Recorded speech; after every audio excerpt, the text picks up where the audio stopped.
Chapter 1. Mr. and Mrs. Dursley, who resided at number 4 Privet Drive, were quite pleased to assert that they were entirely ordinary. Thank you very much. They were the last individuals you'd expect to be involved in anything peculiar or mysterious, as they simply did not believe in such nonsense. Mr. Dursley was the manager of a company called Grunnings, which manufactured drills. He was a large, burly man with hardly any neck, although he did possess a significant mustache. Mrs. Dursley was slim and blonde, with nearly double the average neck length, which proved very useful as she spent much of her time peering over garden fences to spy on their neighbors. The Dursleys had a small son named Dudley, and in their view, there was no finer boy anywhere. They had everything they desired, but they also held a secret, and their greatest fear was that someone would uncover it. They didn't think they could endure it if anyone found out about the Potters. Mrs. Potter was Mrs. Dursley's sister, but they had not met for several years. In fact, Mrs. Dursley pretended she didn't have a sister because her sister and her useless husband were as unorthodox as it was possible to be. The Dursleys shuddered at the thought of what the neighbors would say if the Potters appeared on their street. The Dursleys were aware that the Potters had a small son as well, but they had never even seen him.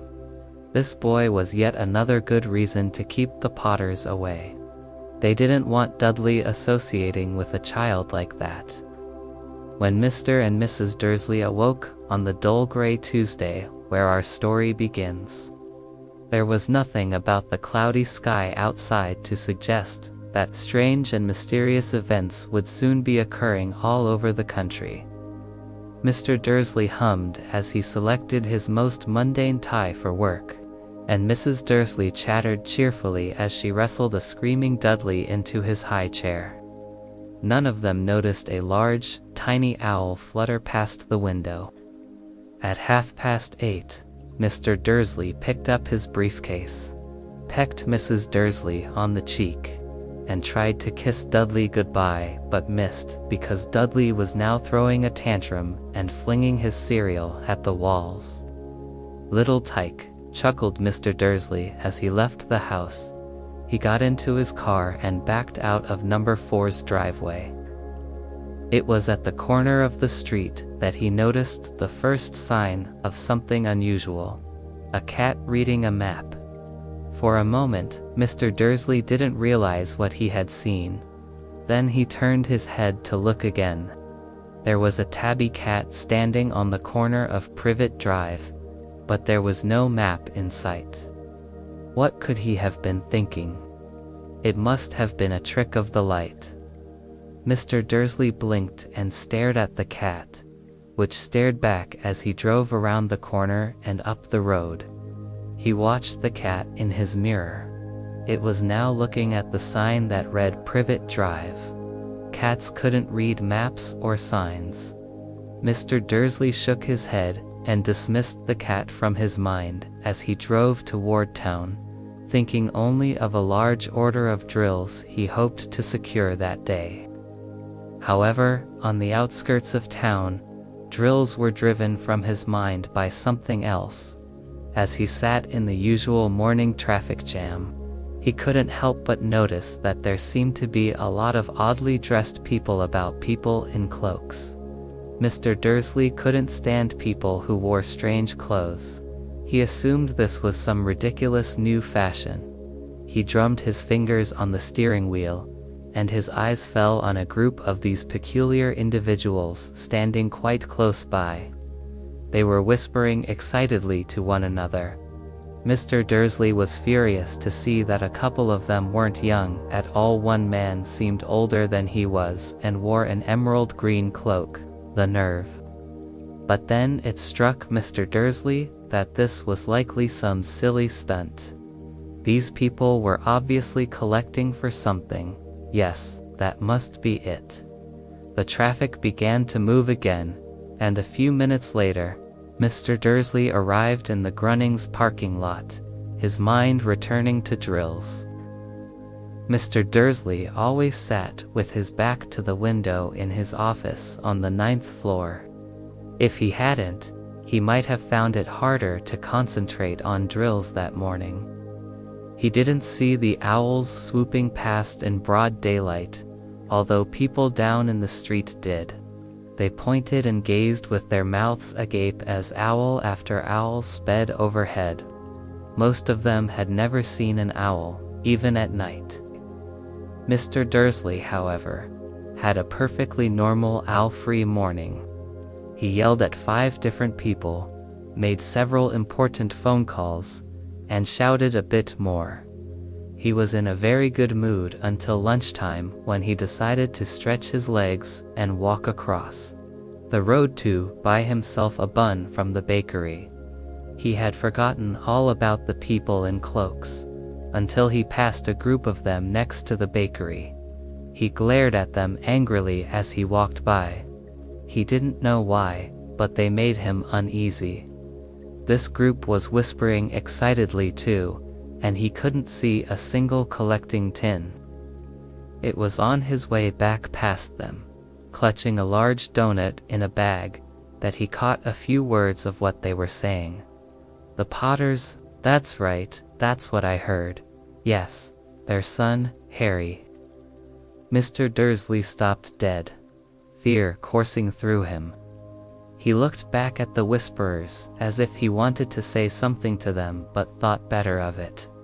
He dashed back across the road, hurried up to his office, snapped at his secretary not to disturb him, seized his telephone, and had almost finished dialing his home number when he changed his mind. He put the receiver back down and stroked his mustache, thinking, no, he was being foolish. Potter wasn't such an unusual name. He was sure there were plenty of people named Potter with a son named Harry. Come to think of it, he wasn't even sure his nephew was called Harry. He had never even seen the boy. It might have been Harvey or Harold. There was no point in worrying Mrs. Dursley. She always got so upset at any mention of her sister. He didn't blame her. If he had a sister like that, he'd feel the same way. But all the same, those people in cloaks. He found it much harder to concentrate on drills that afternoon, and when he left the building at 5 o'clock, he was still so worried that he walked straight into someone just outside the door.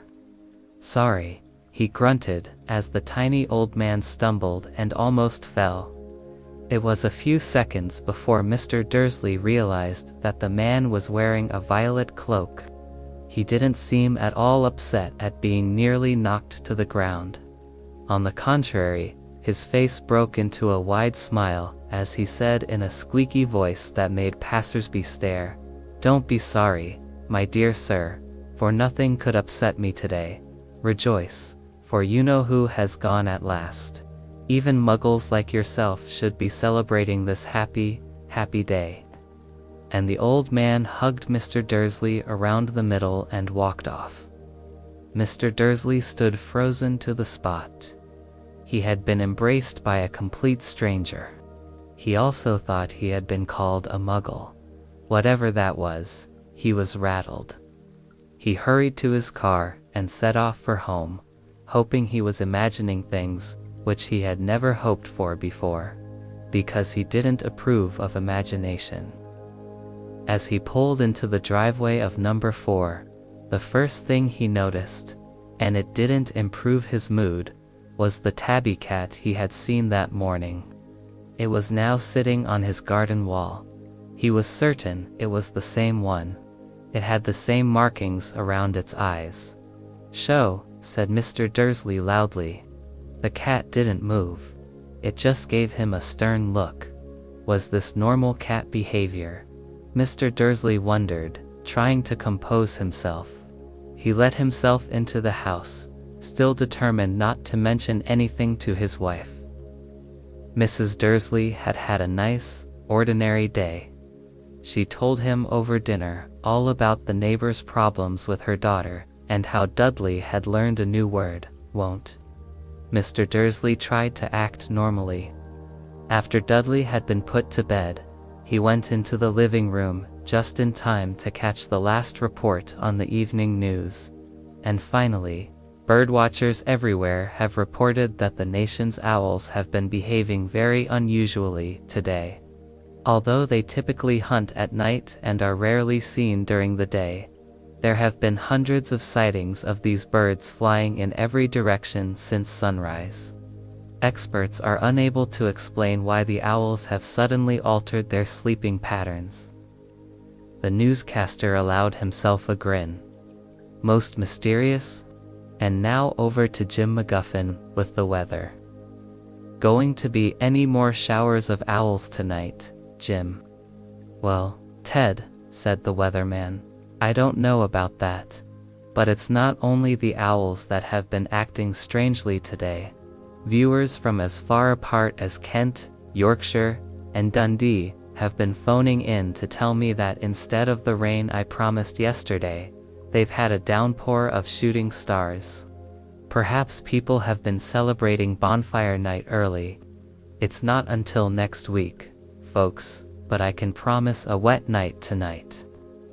Mr. Dursley sat frozen in his armchair. Shooting stars all over Britain, owls flying in daylight, mysterious people in cloaks everywhere, and a whisper about the Potters. Mrs. Dursley came into the living room carrying 2 cups of tea. It was no use, he had to say something to her. He cleared his throat nervously. Petunia, dear, you haven't heard from your sister lately, have you? As he had expected, Mrs. Dursley looked shocked and angry. After all, they usually pretended she didn't have a sister. No, she said sharply. Funny stuff on the news, Mr. Dursley mumbled.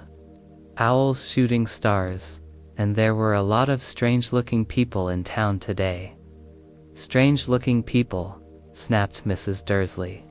Well, I just thought maybe it was something to do with her crowd. Mrs. Dursley sipped her tea through pursed lips. Mr. Dursley wondered whether he dared tell her he had heard the name Potter. He decided he didn't dare. Instead, he said as casually as he could, their son, he'd be about Dudley's age now, wouldn't he? I suppose so, said Mrs. Dursley stiffly. What's his name again? Howard, isn't it? Harry, said Mr. Dursley, his heart sinking horribly. Yes, I quite agree. He didn't say another word on the subject as they went upstairs to bed. While Mrs. Dursley was in the bathroom, Mr. Dursley crept to the bedroom window and peered down into the front garden. The cat was still there, staring down Privet Drive as though it were waiting for something. Was he imagining things?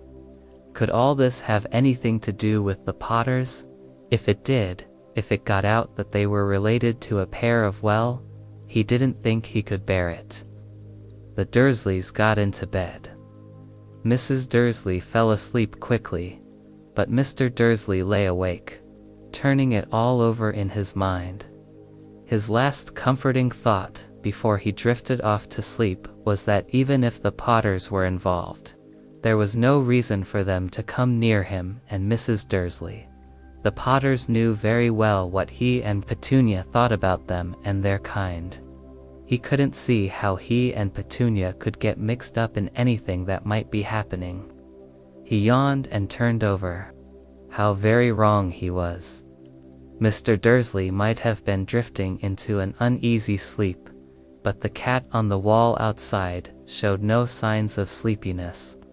It sat as still as a statue, its eyes fixed, unblinkingly on the far corner of Privet Drive. It didn't so much as flinch when a car door slammed on the next street, or when 2 owls swooped overhead. In fact, it was nearly midnight before the cat moved at all. A man appeared at the corner the cat had been watching. He seemed to pop out of the ground, so suddenly and silently. The cat's tail twitched, and its eyes narrowed. Nothing like this man had ever been seen on Privet Drive. He was tall, thin, and very old, judging by the silver of his hair and beard, which were both long enough to tuck into his belt. He wore long robes, a purple cloak that swept the ground, and high-heeled buckled boots.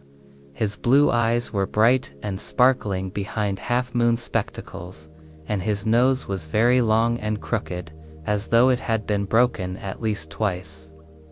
This man's name was Albus Dumbledore.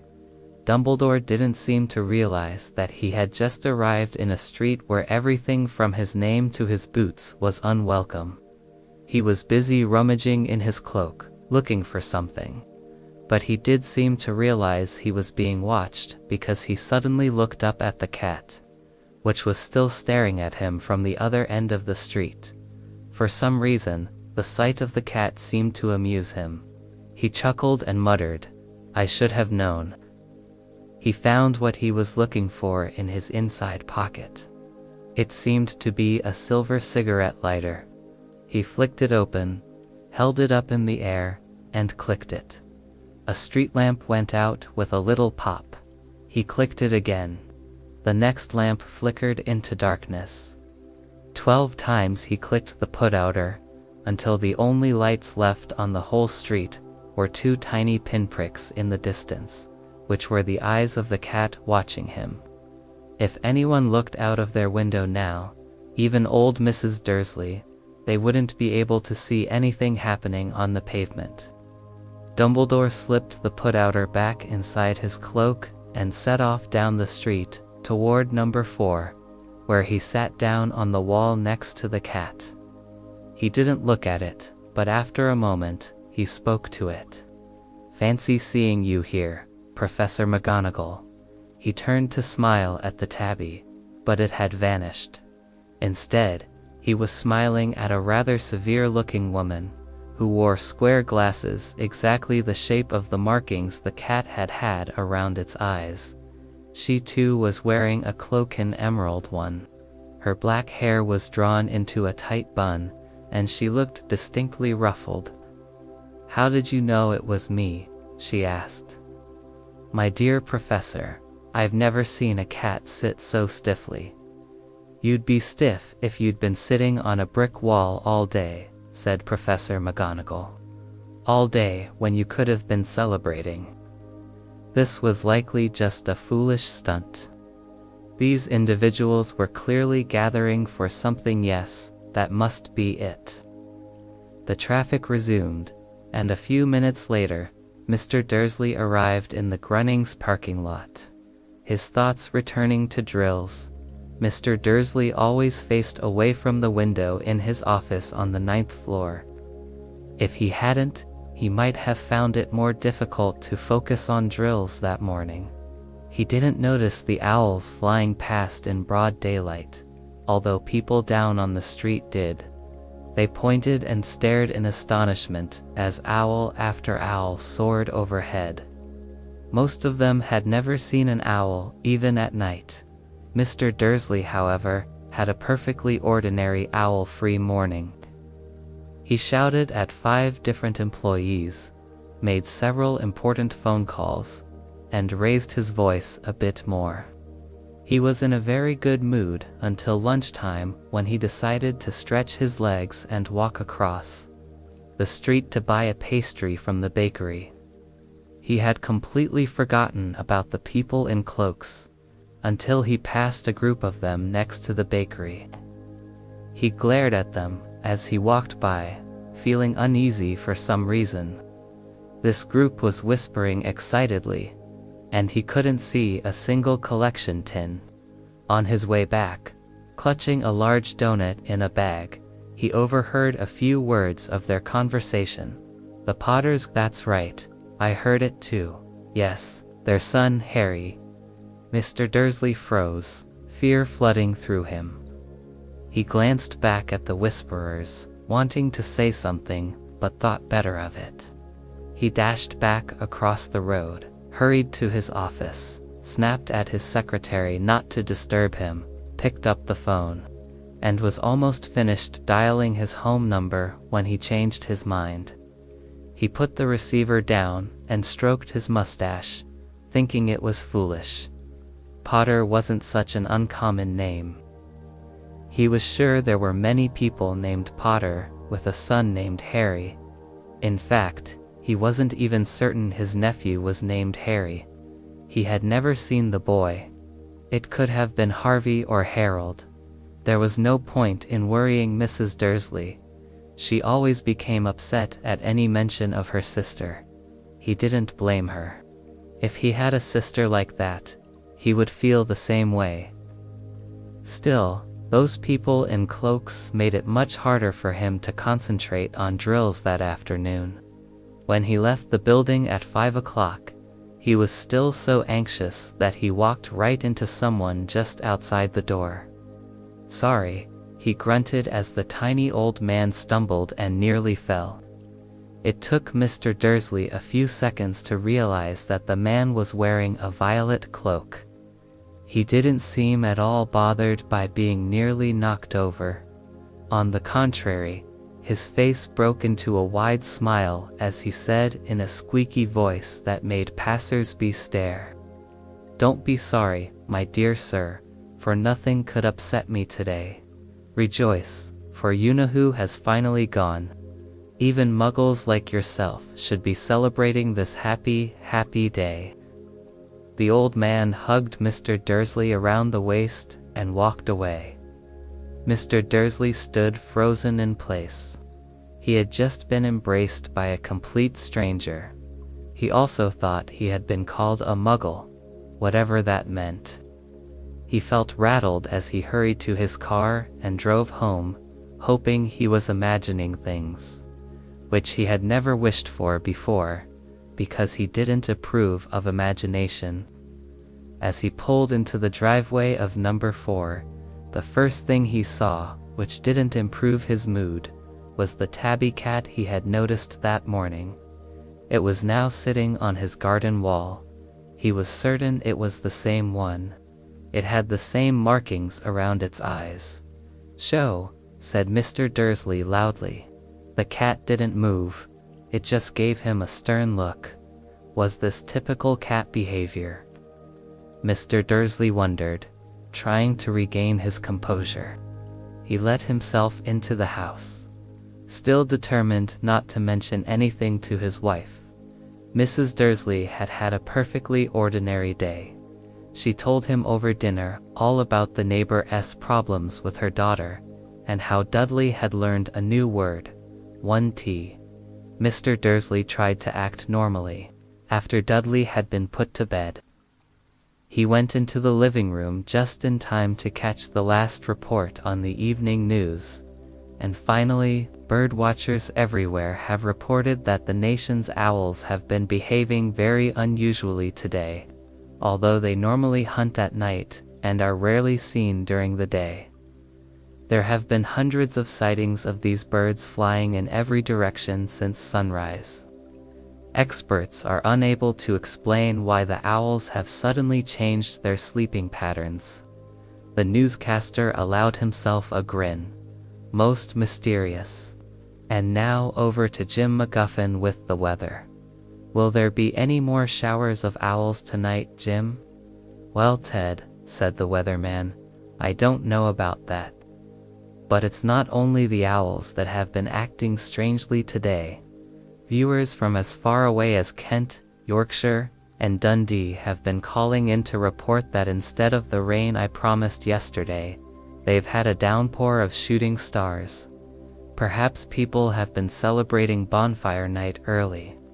It's not until next week, folks, but I can promise a wet night tonight." Mr. Dursley sat frozen in his armchair. Shooting stars all over Britain. Owls flying in daylight.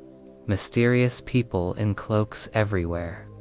And a whisper about the Potters. Mrs. Dursley entered the living room carrying 2 cups of tea. He knew he had to say something to her. He cleared his throat nervously.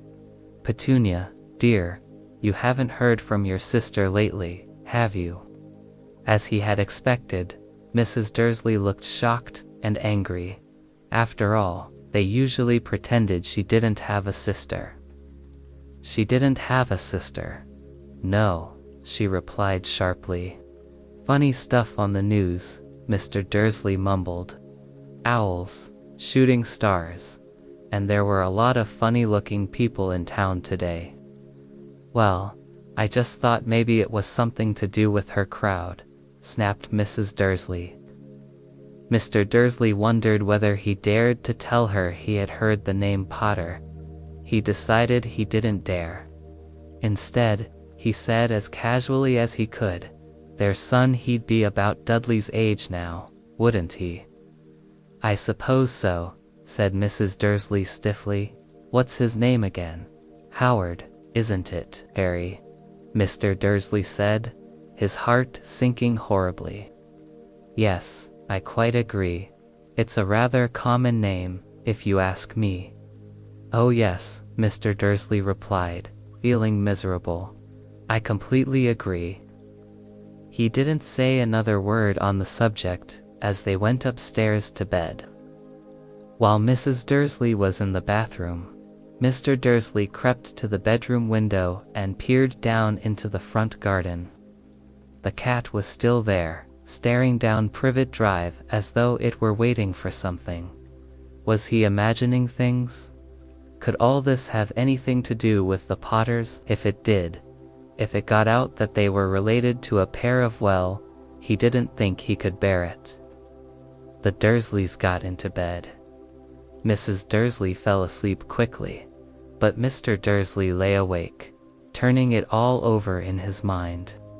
His last comforting thought before he fell asleep was that even if the Potters were involved, there was no reason for them to come near him and Mrs. Dursley. The Potters knew very well what he and Petunia thought about them and their kind. He couldn't see how he and Petunia could get mixed up in anything that might be going on. He yawned and turned over. How very wrong he was. Mr. Dursley might have been drifting into an uneasy sleep, but the cat on the wall outside showed no sign of sleepiness. It sat as still as a statue, its eyes fixed, unblinkingly on the far corner of Privet Drive. It didn't so much as quiver when a car door slammed on the next street, or when two owls swooped overhead. In fact, it was nearly midnight before the cat moved at all. A man appeared at the corner the cat had been watching. He seemed to appear so suddenly and silently that you would have thought he just popped out of the ground. The cat's tail twitched, and its eyes narrowed. Nothing like this man had ever been seen on Privet Drive. He was tall, thin, and very old, judging by the silver of his hair and beard, both long enough to tuck into his belt. He wore long robes, a purple cloak that swept the ground, and high-heeled buckled boots. His blue eyes were bright and sparkling behind half-moon spectacles, and his nose was very long and crooked, as though it had been broken at least twice. This man's name was Albus Dumbledore. Albus Dumbledore didn't seem to realize that he had just arrived in a street where everything from his name to his boots was unwelcome. He was busy rummaging in his cloak, looking for something. But he did seem to realize he was being watched because he suddenly looked up at the cat, which was still staring at him from the other end of the street. For some reason, the sight of the cat seemed to amuse him. He chuckled and muttered, "I should have known." He found what he was looking for in his inside pocket. It seemed to be a silver cigarette lighter. He flicked it open, held it up in the air, and clicked it. A street lamp went out with a little pop. He clicked it again, and the next lamp flickered into darkness. He clicked the port key 12 times, until the only lights left on the whole street were 2 tiny pinpricks in the distance, which were the cat's eyes watching him. If anyone looked out of their window now, even Mrs. Dursley, they wouldn't be able to see anything that was happening down on the pavement. Dumbledore slipped the put-outer back inside his cloak and set off down the street toward number 4, where he sat down on the wall next to the cat. He didn't look at it, but after a moment, he spoke to it. "Fancy seeing you here, Professor McGonagall." He turned to smile at the tabby, but it had vanished. Instead, he found himself smiling at a rather survey-looking woman wearing square glasses that matched the markings the cat had around its eyes. She, too, was wearing a cloak-an emerald one, and her black hair was drawn into a tight bun. She looked distinctly ruffled. "How did you know it was me?" she asked. "My dear Professor, I've never seen a cat sit so stiffly." "You'd be stiff if you'd been sitting on a brick wall all day," said Professor McGonagall. "All day, when you could have been celebrating. I must have passed a dozen feasts and parties on my way here." Professor McGonagall sniffed angrily. "Oh yes, everyone's celebrating all right," she said impatiently. "You'd think they'd be a bit more careful, but no. Even the Muggles have noticed something's going on." She jerked her head back at the Dursleys' dark living room window. "I heard it flocks of owls, shooting stars. Well, they're not completely stupid. They were bound to notice something. Shooting stars down in Kent. I'll bet that was Daedalus Diggle. He never had much sense." "You can't blame them," said Dumbledore gently. "We've had precious little to celebrate for 11 years. "I know that," said Professor McGonagall irritably, "but that's no reason to lose our heads. People are being downright careless out on the streets in broad daylight, not even dressed in Muggle clothes, swapping rumors." She threw a sharp sideways glance at Dumbledore, as though hoping he would tell her something, but he didn't. "A fine thing it would be if, on the very day you-know-who seems to have disappeared at last, the Muggles found out about us all. I suppose he really has gone, Dumbledore." "It certainly seems so," said Dumbledore. "We have much to be thankful for. Would you care for a lemon drop?" "A what?" "A lemon drop. They're a kind of Muggle sweet I'm rather fond of." "No, thank you," said Professor McGonagall coldly, as though she didn't think this was the moment for lemon drops. "As I say, even if you-know-who has gone. My dear Professor, surely a sensible person like yourself can call him by his name. All this you-know-who nonsense, for 11 years, I have been trying to persuade people to call him by his proper name." Professor McGonagall flinched, but Dumbledore, who was unwrapping 2 lemon drops, seemed not to notice. "It all gets so confusing if we keep saying you-know-who. I have never seen any reason to be frightened of saying Voldemort's name."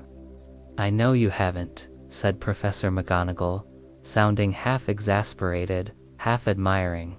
"But you're different. Everyone knows you're the only one." "Oh, all right, Voldemort was frightened of you." "Flatter me," said Dumbledore calmly. "Voldemort had powers I will never have, only because you're too noble to use them. It's lucky it's dark. I haven't blushed so much since Madame Pomfrey told me she liked my new earmuffs." Professor McGonagall shot a sharp look at Dumbledore and said, "The owls are nothing next to the rumors that are flying around. You know what everyone's saying about why he's disappeared, about what finally stopped him." It seemed that Professor McGonagall had reached the point she was most anxious to discuss the real reason she had been waiting on a cold, hard wall all day. Neither as a cat nor as a woman had she fixed Dumbledore with such a piercing stare as she did now. It was clear that whatever everyone was saying, she was not going to believe it, until Dumbledore told her it was true. However, he was busy choosing another lemon drop, and did not immediately respond. "What are they saying?" she pressed on. Is it true that last night Voldemort turned up in Godric's Hollow? He went to find the Potters? The rumor is that Lily and James Potter are that they're dead? Dumbledore bowed his head. Professor McGonagall gasped. Lily and James, I can't believe it. I didn't want to believe it. Oh, Albus. Dumbledore reached out and patted her on the shoulder. I know, he said heavily. Professor McGonagall's voice trembled as she continued, That's not all they're saying. He tried to kill the Potter's son Harry, but he couldn't. He couldn't kill that little boy.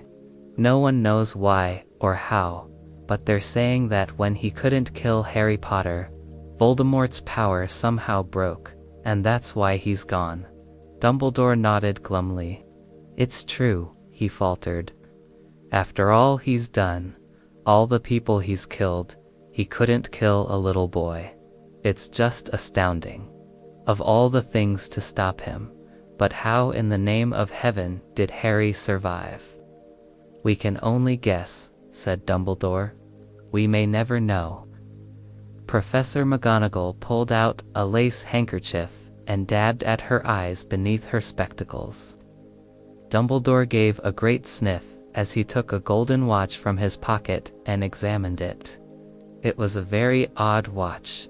It had 12 hands but no numbers. Instead, little planets were moving around the edge. It must have made sense to Dumbledore though, because he put it back in his pocket and said Hagrid's late. I suppose it was he who told you I'd be here. Yes, said Professor McGonagall. And I don't suppose you're going to tell me why you're here, of all places. I've come to bring Harry to his aunt and uncle. They're the only family he has left. You don't mean you can't mean the people who live here, cried Professor McGonagall, jumping to her feet and pointing at number 4 Dumbledore. You can't, I've been watching them all day. You couldn't find 2 people who are less like us. And they've got this soon. I saw him kicking his mother all the way up the street, screaming for sweets. Harry Potter, come and live here. It's the best place for him, said Dumbledore firmly. His aunt and uncle will be able to explain everything to him when he's older. I've written them a letter. A letter? Repeated Professor McGonagall faintly, sitting back down on the wall. Really, Dumbledore? You think you can explain all this in a letter? These people will never understand him. He'll be famous a legend. I wouldn't be surprised if today was known as Harry Potter Day in the future. There will be books written about Harry. Every child in our world will know his name. Exactly, said Dumbledore, looking very seriously over the top of his half-moon glasses. It would be enough to turn any boy's head famous before he can walk and talk. Famous for something he won't even remember. Can't you see how much better off he'll be, growing up away from all that, until he's ready to take it? Professor McGonagall opened her mouth, changed her mind, swallowed and then said, Yes, you're right, of course. But how is the boy getting here, Dumbledore? She eyed his cloak suddenly, as though she thought he might be hiding Harry underneath it. Hagrid's bringing him. You think it wise to trust Hagrid with something as important as this? I would trust Hagrid with my life, said Dumbledore. I'm not saying his heart isn't in the right place, said Professor McGonagall grudgingly, but you can't pretend he's not careless. He does tend to... What was that? A low rumbling sound had broken the silence around them. It grew steadily louder as they looked up and down the street for some sign of headlights. It swelled to a roar as they both looked up at the sky, and a motorcycle fell out of the air and landed on the road in front of them. It was huge, but nothing compared to the man sitting on it. He was almost twice as tall as a normal man and at least 5 times as wide. He looked simply too big to be allowed, with long tangles of bushy black hair and a beard that hid most of his face. His hands were the size of trash can lids, and his feet, encased in leather boots, were like baby dolphins. In his vast muscular arms, he was holding a bundle of blankets. "Hagrid," said Dumbledore, sounding relieved at last. "And where did you get that motorcycle?" "Borrowed it, Professor Dumbledore, sir," said the giant, carefully climbing off the motorcycle. "Young Sirius Black lent it to me. I've got him. Sir, no problems were there, no sir. The house was almost destroyed, but I got him out all right before the muggles started swarming around. He fell asleep as we was flying over Bristol." Dumbledore and Professor McGonagall bent forward over the bundle of blankets. Inside, just visible, was a baby boy fast asleep under a tuft of jet black hair. Over his forehead, they could see a curiously shaped cut like a bolt of lightning. "Is that where?" whispered Professor McGonagall. "Yes," said Dumbledore. "He'll have that scar forever. Couldn't you do something about it?" "Even if I could, I wouldn't. Scars can come in handy. I have one myself above my left knee that is a perfect map of the London Underground." "Well, give him here, Hagrid. We'd better get this over with." Dumbledore took Harry in his arms and turned toward the Dursley house. Could I say goodbye to him, sir?" asked Hagrid. He bent his great shaggy head over Harry and gave him what must have been a very scratchy, whiskery kiss. Then suddenly, Hagrid let out a howl like a wounded dog. "Hagrid," she said, "Professor McGonagall, you'll wake the muggles." "Sorry," sobbed Hagrid, taking out a large spotted handkerchief and burying his face in it. "But I can't stand it. Lily and James dead, and poor little Harry off to live with muggles. Yes, it's all very sad, but get a grip on yourself, Hagrid, or we'll be found," Professor McGonagall whispered, patting Hagrid gingerly on the arm. As Dumbledore stepped over the low garden wall and walked to the front door, he laid Harry gently on the doorstep. He took a letter out of his cloak, tucked it inside Harry's blankets, and then came back to the other two. For a full minute, the three of them stood and looked at the little bundle. Hagrid's shoulders shook, Professor McGonagall blinked furiously, and the twinkling light that usually shone from Dumbledore's eyes seemed to have gone out. "Well," said Dumbledore finally, "that's that. We've no business staying here. We may as well go and join the celebrations." "Yeah," said Hagrid in a very muffled voice. "I'd best get this bike away. Good night, Professor McGonagall." "Professor Dumbledore, sir." Wiping his streaming eyes on his jacket sleeve, Hagrid swung himself onto the motorcycle and kicked the engine into life with a roar. It rose into the air and off into the night. "I shall see you soon, I expect," Professor McGonagall said to Dumbledore, nodding. Professor McGonagall blew her nose in reply. Dumbledore turned and walked back down the street. At the corner, he stopped and took out the silver put-outer. He clicked it once, and 12 balls of light sped back to their street lamp, so that Privet Drive glowed suddenly orange. He could make out a tabby cat slinking round the corner at the other end of the street. He could just see the bundle of blankets on the step of number 4. "Good luck, Harry," he murmured. He turned on his heel, and with a swish of his cloak, he was gone.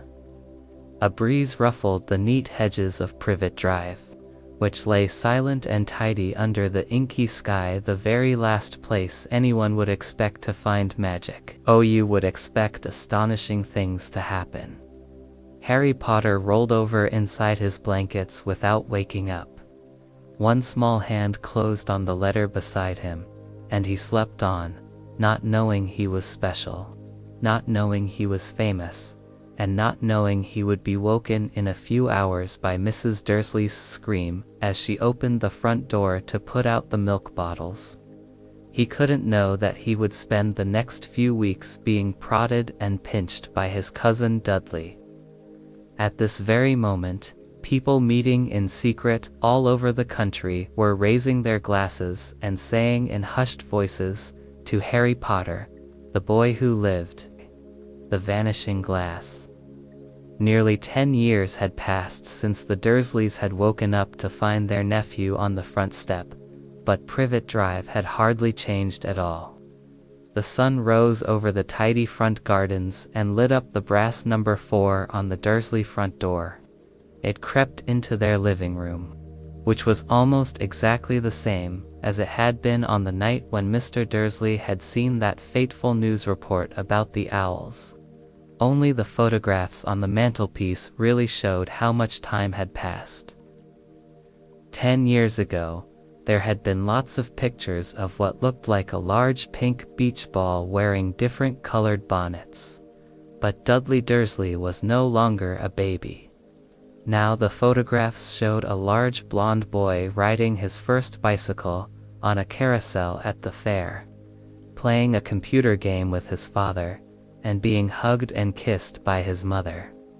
The room held no sign at all that another boy lived in the house yet. Harry Potter was still there, asleep at the moment, but not for long. His Aunt Petunia was awake, and it was her shrill voice that made the first noise of the day. "Up, get up now." Harry woke with a start as his aunt rapped on the door again. "Up," she screeched. Harry heard her walking toward the kitchen, and then the sound of a frying pan being put on the stove. He rolled onto his back and tried to remember the dream he had been having. It had been a good one. There had been a flying motorcycle in it. He had a funny feeling he'd had the same dream before. His aunt was back outside the door. "Are you up yet?" she demanded. "Nearly," said Harry. "Well, get a move on. I want you to look after the bacon, and don't you dare let it burn. I want everything perfect for Daddy's birthday." Harry groaned. "What did you say?" His aunt snapped through the door. "Nothing, nothing." Dudley's birthday? How could he have forgotten? Harry got slowly out of bed and started looking for socks. He found a pair under his bed, and after pulling a spider off one of them, he put them on. Harry was used to spiders because the cupboard under the stairs was full of them, and that was where he slept. When he was dressed, he went down the hall into the kitchen. The table was almost hidden beneath all of Dudley's birthday presents. It looked as though Dudley had gotten the new computer he wanted, not to mention a second television and a racing bike. Exactly why Dudley wanted a racing bike was a mystery to Harry. As Dudley was very fat and hated exercise unless, of course, it involved punching somebody. Dudley's favorite punching bag was Harry, but he couldn't often catch him. Harry didn't look it, but he was very fast. Perhaps it had something to do with living in a dark cupboard, but Harry had always been small and skinny for his age. He looked even smaller and skinnier than he really was, because all he had to wear were old clothes of Dudley's, and Dudley was about 4 times bigger than he was. Harry had a thin face, knobbly knees, black hair, and bright green eyes. He wore round glasses held together with a lot of Scotch tape, because of all the times Dudley had punched him on the nose. The only thing Harry liked about his own appearance was a very thin scar on his forehead that was shaped like a bolt of lightning. He had had it as long as he could remember, and the first question he could ever remember asking his Aunt Petunia was how he had gotten it. "In the car crash when your parents died," she had said, And don't ask questions. Don't ask questions was the first rule for a quiet life with the Dursleys. Uncle Vernon entered the kitchen just as Harry was turning over the bacon. "Comb your hair," he barked by way of a morning greeting. About once a week, Uncle Vernon looked over the top of his newspaper and shouted that Harry needed a haircut. Harry must have had more haircuts than the rest of the boys in his class put together, but it made no difference. His hair simply grew that way, all over the place.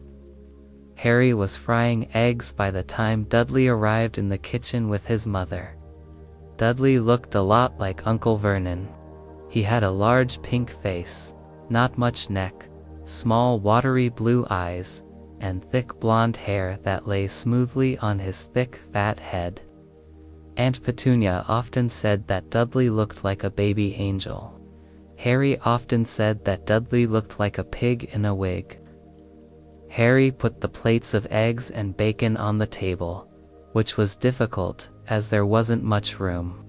Meanwhile, Dudley was counting his presents. 36, he said, looking up at his mother and father.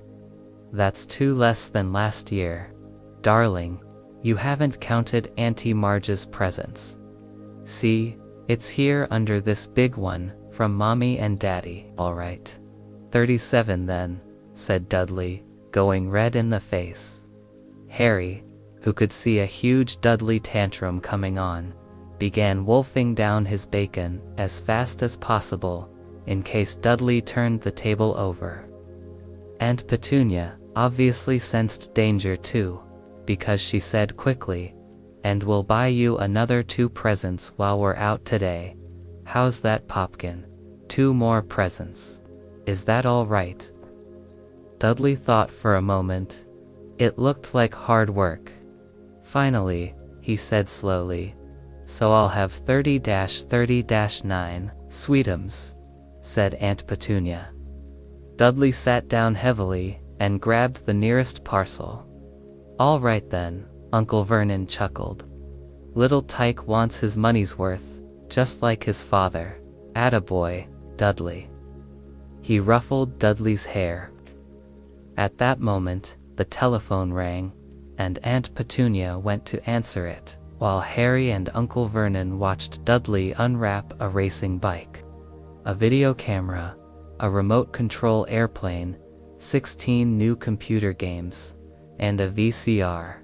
He was ripping the paper off a gold wristwatch when Aunt Petunia came back from the telephone looking both angry and worried. "Bad news, Vernon," she said. "Mrs. Figg's broken her leg. She can't take him." She jerked her head in Harry's direction. Dudley's mouth fell open in horror, but Harry's heart gave a leap. Every year on Dudley's birthday, his parents took him and a friend out for the day to adventure parks, hamburger restaurants, and all the movies. Every year, Harry was left behind with Mrs. Figg, a mad old lady who lived 2 streets away. Harry hated it there. The whole house smelled of cabbage, and Mrs. Figg made him look at photographs of all the cats she'd ever owned. "Now what?" said Aunt Petunia, looking furiously at Harry as though he'd planned this. Harry knew he ought to feel sorry that Mrs. Figg had broken her leg, but it wasn't easy when he reminded himself. It would be a whole year before he had to look at Tibbles, Snowy, Mr. Paws, and Tufty again. "We could phone Marge," Uncle Vernon suggested. "Don't be silly, Vernon. She hates the boy." The Dursleys often spoke about Harry like this, as though he wasn't there, or rather, as though he was something very nasty that couldn't be named. "Understand them, like a slug," Aunt Petunia snapped. "What about what's her name, your friend Ivan, on vacation in Majorca? You could just leave me here," Harry put in hopefully. He'd be able to watch what he wanted on television for a change, and maybe even have a go on Dudley's computer. Aunt Petunia looked as though she'd just swallowed a lemon. "Come back and find the house in ruins," she snarled. "I won't blow up the house," said Harry, but they weren't listening. "I suppose we could take him to the zoo," said Aunt Petunia slowly, "and leave him in the car. That car's new. He's not sitting in it alone." Dudley began to cry loudly. In fact, he wasn't really crying. It had been years since he'd genuinely cried, but he knew that if he screwed up his face and wailed, his mother would give him anything he wanted. "Dinky Duddy Dums, don't cry. Mommy won't let him spoil your special day," she cried, flinging her arms around him. "I don't want him to come," Dudley yelled between huge, pretend sobs. "He always spoiled everything." He shot Harry a nasty grin through the gap in his mother's arms. Just then, the doorbell rang.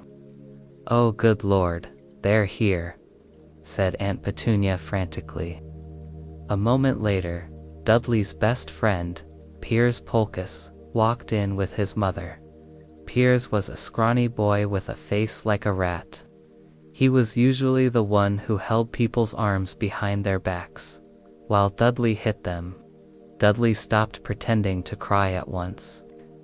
Half an hour later, Harry, who couldn't believe his luck, was sitting in the back of the Dursleys' car with Piers and Dudley on the way to the zoo. For the first time in his life, his aunt and uncle hadn't been able to think of anything else to do with him. But, before they left, Uncle Vernon had taken Harry aside. "I'm warning you," he had said, putting his large purple face right up close to Harry's. "I'm warning you now, boy. Any funny business, anything at all, and you'll be in that cupboard from now until Christmas." "I'm not going to do anything," said Harry honestly, but Uncle Vernon didn't believe him. No one ever did. The problem was, strange things often happened around Harry, and it was no good telling the Dursleys he didn't make them happen. Once, Aunt Petunia, tired of Harry coming back from the barber looking as though he hadn't been at all, had taken a pair of kitchen scissors and cut his hair so short he was almost bald, except for the bangs he left to hide that horrible scar. Dudley had laughed himself silly at Harry, who spent a sleepless night imagining school the next day, where he was already laughed at for his baggy clothes and taped glasses. The next morning, however, he had gotten up to find his hair exactly as it had been before Aunt Petunia had sheared it off. He had been given a week in his cupboard for this, even though he had tried to explain that he couldn't explain how it had grown back so quickly. Another time, Aunt Petunia had been trying to force him into a revolting old sweater of Dudley's, brown with orange puffballs. The harder she tried to pull it over his head, the smaller it seemed to become, until finally, it might have fitted a hand puppet but certainly wouldn't fit Harry. Aunt Petunia had decided it must have shrunk in the wash, and to his great relief, Harry wasn't punished. On the other hand, he'd gotten into terrible trouble for being found on the roof of the school kitchens.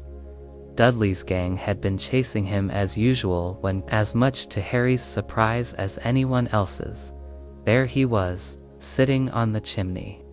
The Dursleys had received a very angry letter from Harry's headmistress telling them Harry had been climbing school buildings, but all he'd tried to do, as he shouted at Uncle Vernon through the locked door of his cupboard, was jump behind the big trash cans outside the kitchen doors.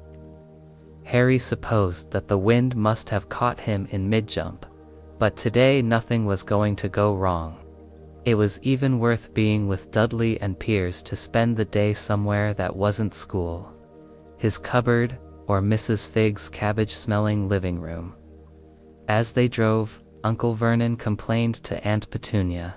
He liked to complain about things, people at work, Harry, the council, the bank. Harry was just a few of his favorite subjects. This morning, it was motorcycles roaring along like maniacs. The young hoodlums, he said as a motorcycle overtook them. I had a dream about a motorcycle, said Harry suddenly. It was flying.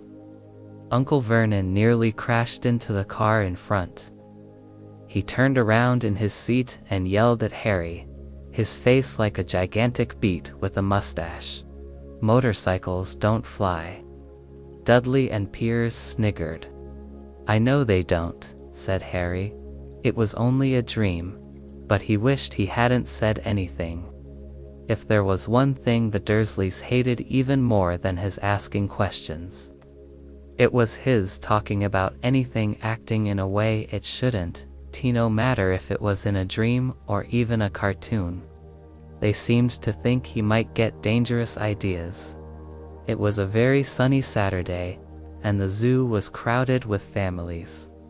The Dursleys bought Dudley and Piers large chocolate ice creams at the entrance.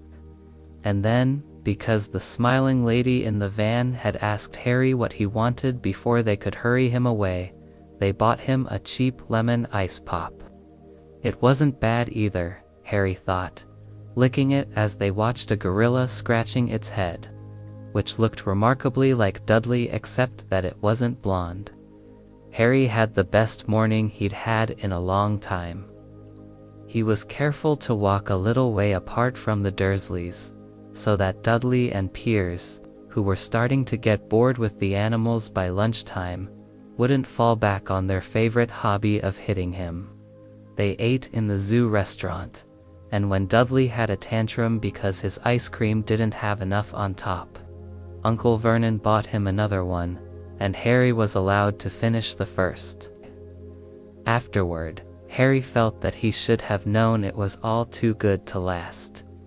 After lunch, they went to the reptile house. It was cool and dark in there, with lit windows all along the walls. Behind the glass, all sorts of lizards and snakes were crawling and slithering over bits of wood and stone. Dudley and Piers wanted to see huge poisonous cobras and thick, man-crushing pythons. Dudley quickly found the largest snake in the place. It could have wrapped its body twice around Uncle Vernon's car and crushed it into a trash can, but at the moment, it didn't look in the mood. In fact, it was fast asleep. Dudley stood with his nose pressed against the glass, staring at the glistening brown coils. Make it move, he wheedled at his father. Uncle Vernon tapped on the glass, but the snake didn't budge. Do it again, Dudley ordered. Uncle Vernon rapped the glass smartly with his knuckles, but the snake just snoozed on. This is boring, Dudley moaned, shuffling away. Harry moved in front of the tank and looked intently at the snake. He wouldn't have been surprised if it had died of boredom itself, having no company except stupid people drumming their fingers on the glass, trying to disturb it all day long. It was worse than having a cupboard as a bedroom, where the only visitor was Aunt Petunia hammering on the door to wake him up. At least he got to visit the rest of the house. Suddenly, the snake opened its beady eyes. Slowly, very slowly, it raised its head until its eyes were on a level with Harry's. It winked. Harry stared, then quickly looked around to see if anyone was watching. They weren't. He looked back at the snake and winked.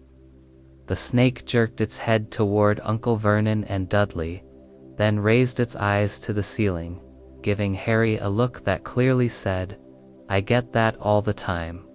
"I know," Harry murmured through the glass, though he wasn't sure the snake could hear him. "It must be really annoying." The snake nodded vigorously. "Where do you come from, anyway?" Harry asked. The snake jabbed its tail at a little sign next to the glass. Harry peered at it. Boa constrictor, Brazil. Was it nice there?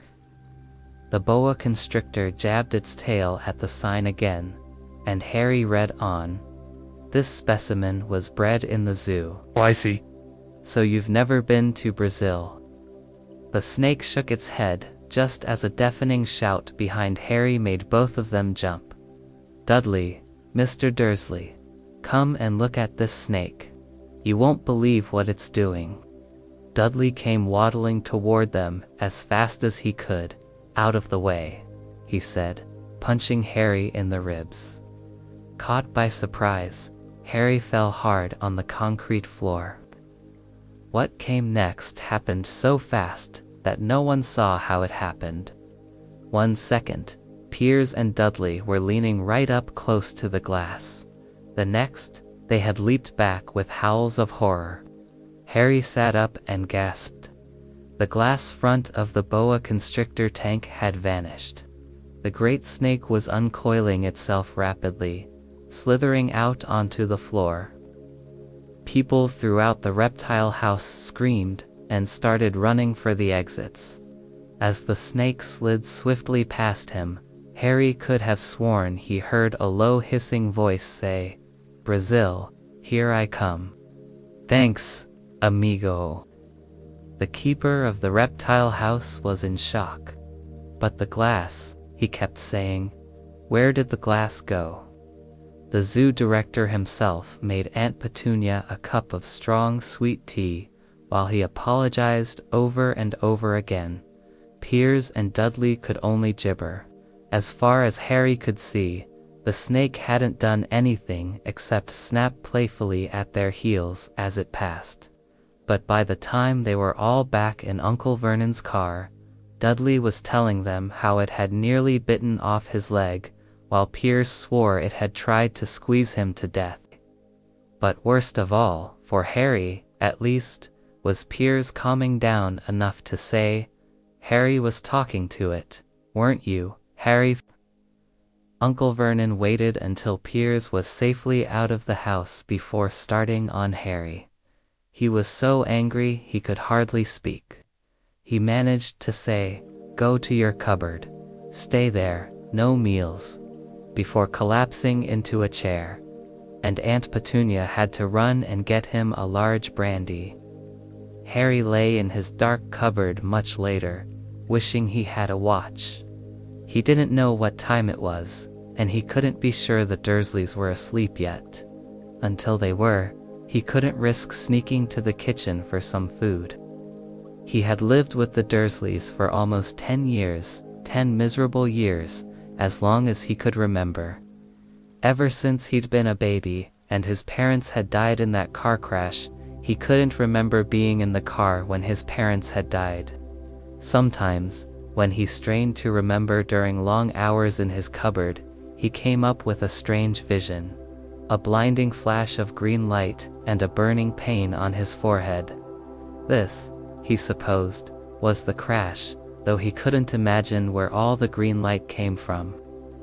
He couldn't remember his parents at all.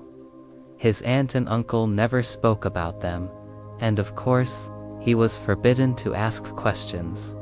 There were no photographs of them in the house. When he was younger, Harry had dreamed and dreamed of some unknown relative coming to take him away, but it had never happened. The Dursleys were his only family, yet sometimes, he thought or maybe hoped, that strangers in the street seemed to know him. Very strange strangers they were, too. A tiny man in a violet top hat had bowed to him once while out shopping with Aunt Petunia and Dudley. After asking Harry furiously if he knew the man, Aunt Petunia had rushed them out of the shop without buying anything. A wild-looking old woman dressed all in green had waved merrily at him once on a bus, and a bald man in a very long purple coat had actually shaken his hand in the street. The other day, the strangest thing happened. Harry had noticed that whenever he tried to get a closer look at the peculiar people who seemed to vanish from sight, they would disappear the moment he approached. At school, Harry had no friends. Everyone knew that Dudley's gang hated that odd Harry Potter with his old clothes and broken glasses, and nobody dared to disagree with them. Chapter 3. The letters from no one. The escape of the Brazilian boa constrictor earned Harry his longest punishment ever. By the time he was allowed out of his cupboard again, summer holidays had started, and Dudley had already broken his new video camera, crashed his remote-controlled airplane, and during his first outing on his racing bike, knocked down old Mrs. Fig as she crossed Privet Drive on her crutches.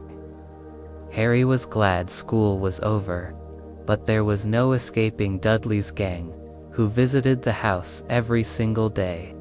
Piers, Dennis, Malcolm, and Gordon were all big and stupid. But since Dudley was the biggest and stupidest of the lot, he was the leader. The rest were happy to join in Dudley's favorite sport, Harry hunting. This was why Harry spent as much time as possible outside, wandering around and thinking about the end of the holidays, where he could see a tiny ray of hope. When September came, he would be going off to secondary school, and for the first time in his life, he wouldn't be with Dudley. Dudley had been accepted at Uncle Vernon's old private school, Smeltings, and Pocus was going there too. Harry, on the other hand, was going to Stonewall High, the local public school. Dudley thought this was very funny. They stuffed people's heads down the toilet the first day at Stonewall, he told Harry. Want to come upstairs and practice? No thanks, said Harry. The poor toilets never had anything as horrible as your head down it. It might be sick. Then he ran before Dudley could figure out what he'd said.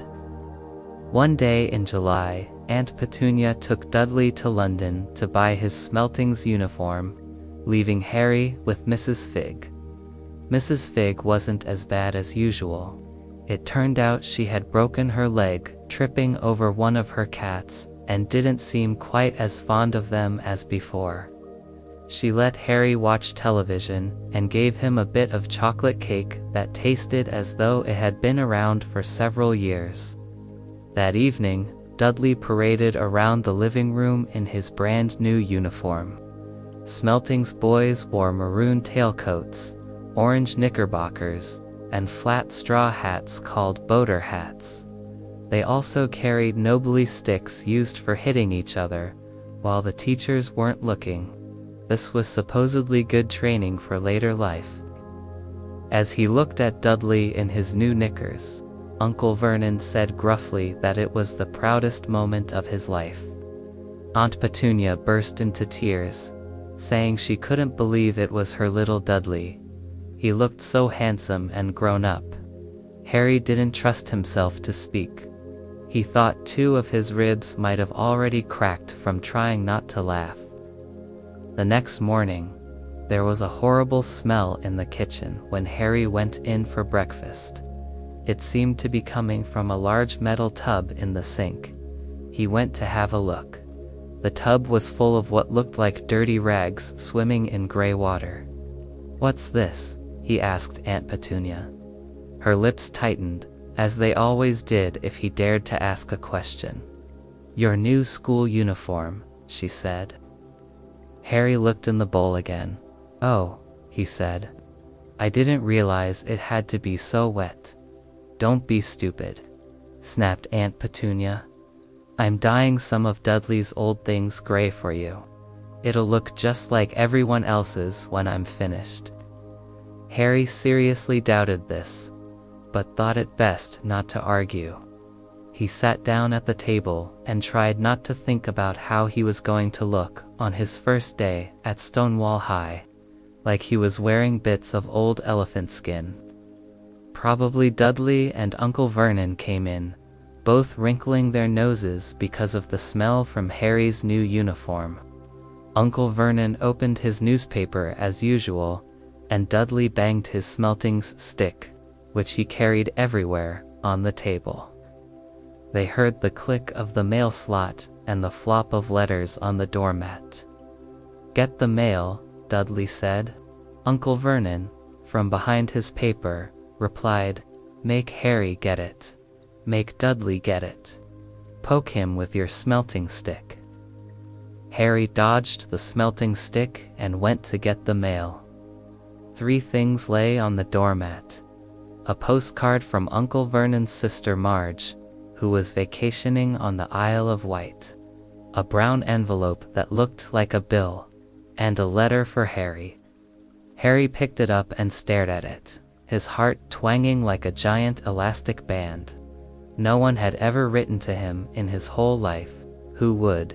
He had no friends, no other relatives, and he didn't belong to the library, so he'd never even received rude notes asking for books back. Yet here it was, a letter addressed so plainly that there could be no mistake. Mr. H. Potter. The cupboard under the stairs. For Privet Drive, Little Whinging. The envelope was thick and heavy, made of yellowish parchment, and the address was written in emerald green ink. There was no stamp. Turning the envelope over with trembling hands, Harry saw a purple wax seal bearing a coat of arms. A lion, an eagle, a badger, and a snake, surrounding a large letter H. "Hurry up, boy," shouted Uncle Vernon from the kitchen. "What are you doing, checking for letter bombs?" He chuckled at his own joke. Harry went back to the kitchen, still staring at his letter. He handed Uncle Vernon the bill and the postcard, then sat down and slowly began to open the yellow envelope. Uncle Vernon ripped open the bill, snorted in disgust, and flipped over the postcard. "Marge is ill," he informed Aunt Petunia. "A funny whelk, Dad," said Dudley suddenly. "Dad, Harry's got something." Harry was on the point of unfolding his letter, which was written on the same heavy parchment as the envelope, when it was jerked sharply out of his hand by Uncle Vernon. "That's mine," said Harry, trying to snatch it back. "Who'd be writing to you?"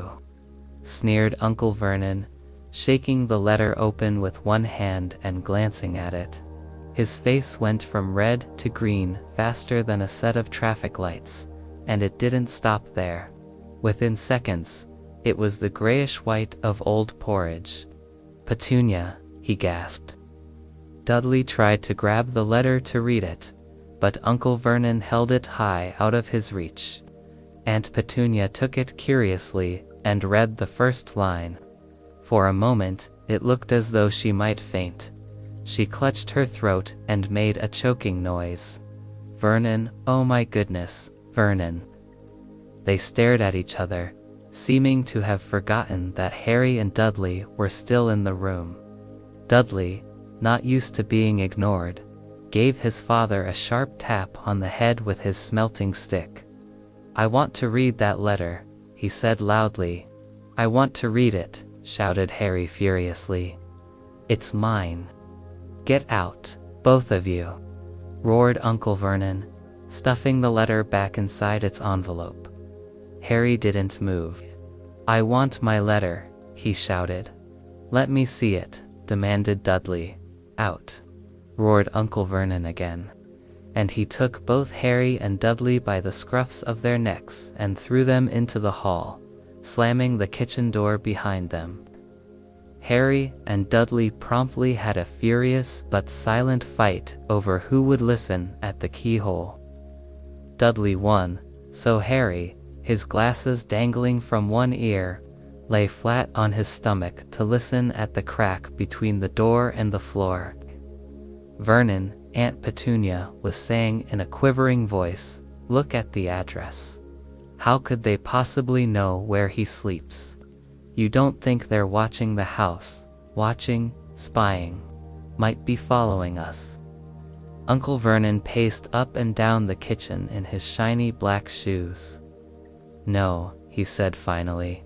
"No, we'll ignore it, if they don't get an answer." "Yes, that's best. We won't do anything, but I'm not having one in the house. Petunia, didn't we swear when we took him in we'd stamp out that dangerous nonsense? That evening, when he got back from work, Uncle Vernon did something he had never done before. He visited Harry in his cupboard. "Where's my letter?" said Harry the moment Uncle Vernon squeezed through the door. "Who's writing to me?" "No one. It was addressed to you by mistake," said Uncle Vernon shortly. "I have burned it. It was not a mistake," said Harry angrily. "It had my cupboard on it." "Silence!" yelled Uncle Vernon, and a couple of spiders fell from the ceiling. He took a few deep breaths and then forced a smile onto his face, which looked quite painful.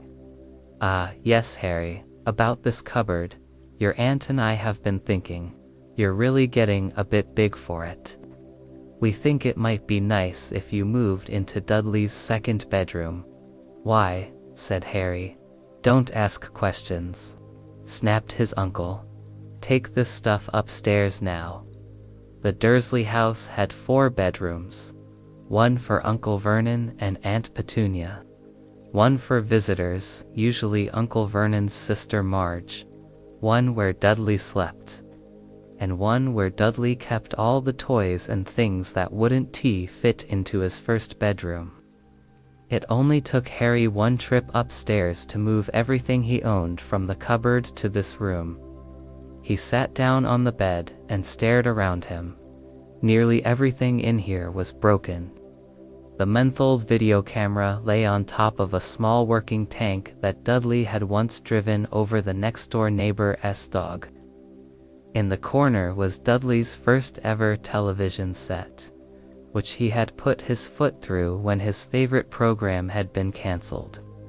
There was a large birdcage that had once held a parrot, which Dudley had swapped at school for a real air rifle that was now up on a shelf, broken because Dudley had sat on it. Other shelves were full of books. The only things in the room that looked as though they'd never been touched. From downstairs came the sound of Dudley bawling at his mother. "I don't want him in there. I need that room. Make him get out." Harry sighed and stretched out on the bed. Yesterday, he'd have given anything to be up here. Today, he'd rather be back in his cupboard with that letter than up here without it. The next morning, at breakfast, everyone was rather quiet. Dudley was in shock. He'd screamed, whacked his father with his smelting stick, been sick on purpose, kicked his mother, and thrown his TV through the greenhouse roof, and he still didn't have his room back. Harry was thinking about this time yesterday and bitterly wishing he'd opened the letter in the hall. Uncle Vernon and Aunt Petunia kept looking at each other darkly when the mail arrived. Uncle Vernon, who seemed to be trying to be nice to Harry, made Dudley go and get it. They heard him banging things with his smelting stick all the way down the hall. Then he shouted, "There's another one. Mr. H. Potter, the smallest bedroom, for Privet Drive." With a strangled cry, Uncle Vernon leaped from his seat and ran down the hall, Harry right behind him. Uncle Vernon had to wrestle Dudley to the ground to get the letter from him, which was made difficult by the fact that Harry had grabbed Uncle Vernon around the neck from behind. After a minute of confused fighting, in which everyone got hit a lot by the smelting stick, Uncle Vernon straightened up, gasping for breath, with Harry's letter clutched in his hand.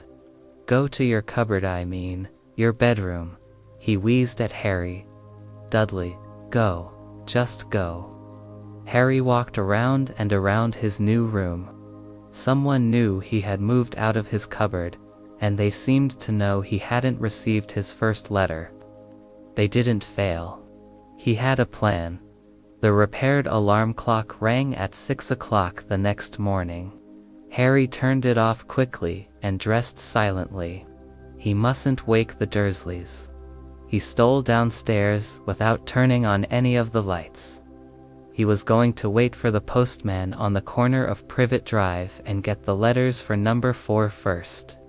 His heart hammered as he crept across the dark hall toward the front door. Suddenly, Harry leaped into the air. He had trodden on something big and squashy on the doormat, something alive. Lights clicked on upstairs, and to his horror, Harry realized that the big squashy something had been his uncle's face.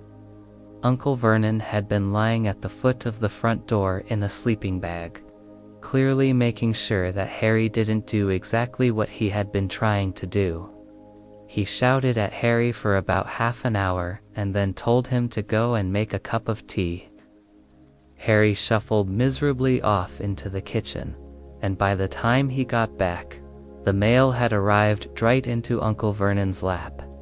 Harry could see 3 letters addressed in green ink. "I want," he began, but Uncle Vernon was tearing the letters into pieces before his eyes. Uncle Vernon didn't go to work that day. He stayed at home and nailed up the mail slot. "See," he explained to Aunt Petunia through a mouthful of nails. "If they can't deliver them, they'll just give up." "I'm not sure that will work, Vernon." "Oh, these people's minds work in strange ways, Petunia. They're not like you and me," said Uncle Vernon, trying to knock in a nail with a piece of fruitcake Aunt Petunia had just brought him. No less than 12 letters arrived for Harry. As they couldn't go through the mail slot, they had been pushed under the door, shoved through the sides, and a few even forced through the small window in the downstairs bathroom. Uncle Vernon stayed at home again. After burning all the letters, he got out a hammer and nails and boarded up the cracks around the front and back doors so no one could go out. He hummed Tiptoe Through the Tulips as he worked and jumped at small noises. On Saturday, things began to get out of hand. 24 letters for Harry found their way into the house. Hidden inside each of the 24 eggs that their very confused milkman had handed Aunt Petunia through the living room window, while Uncle Vernon made furious telephone calls to the post office and the dairy. Trying to find someone to complain to, Aunt Petunia shredded the letters in her food processor. "Who on earth wants to talk to you this badly?" Dudley asked Harry in amazement. On Sunday morning, Uncle Vernon sat down at the breakfast table looking tired and rather ill but happy. "No post on Sundays," he reminded them cheerfully as he spread marmalade on his newspapers. "No damn letters today." Just as he spoke, something came whizzing down the kitchen chimney and caught him sharply on the back of the head. Next moment, 30 or 40 letters came pelting out of the fireplace like bullets.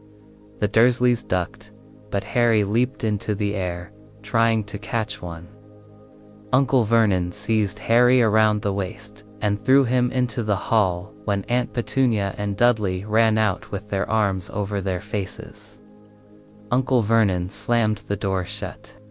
They could hear the letters still streaming into the room, bouncing off the walls and floor. "That does it," said Uncle Vernon, trying to speak calmly but pulling great tufts out of his mustache at the same time. "I want you all back here in 5 minutes, ready to leave. We're going away, just pack some clothes. No arguments." He looked so dangerous with half his mustache missing that no one dared argue. 10 minutes later, they had wrenched their way through the boarded-up doors and were in the car, speeding toward the highway. Dudley was sniffling in the back seat. His father had hit him around the head for holding them up, while he tried to pack his television, VCR, and computer in his sports bag. They drove and drove. Even Aunt Petunia didn't dare ask where they were going.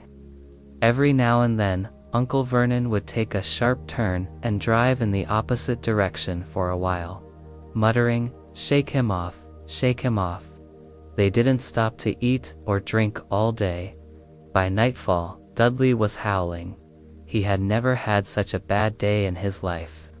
He was hungry, had missed 5 television programs he wanted to see, and had never gone so long without blowing up an alien on his computer.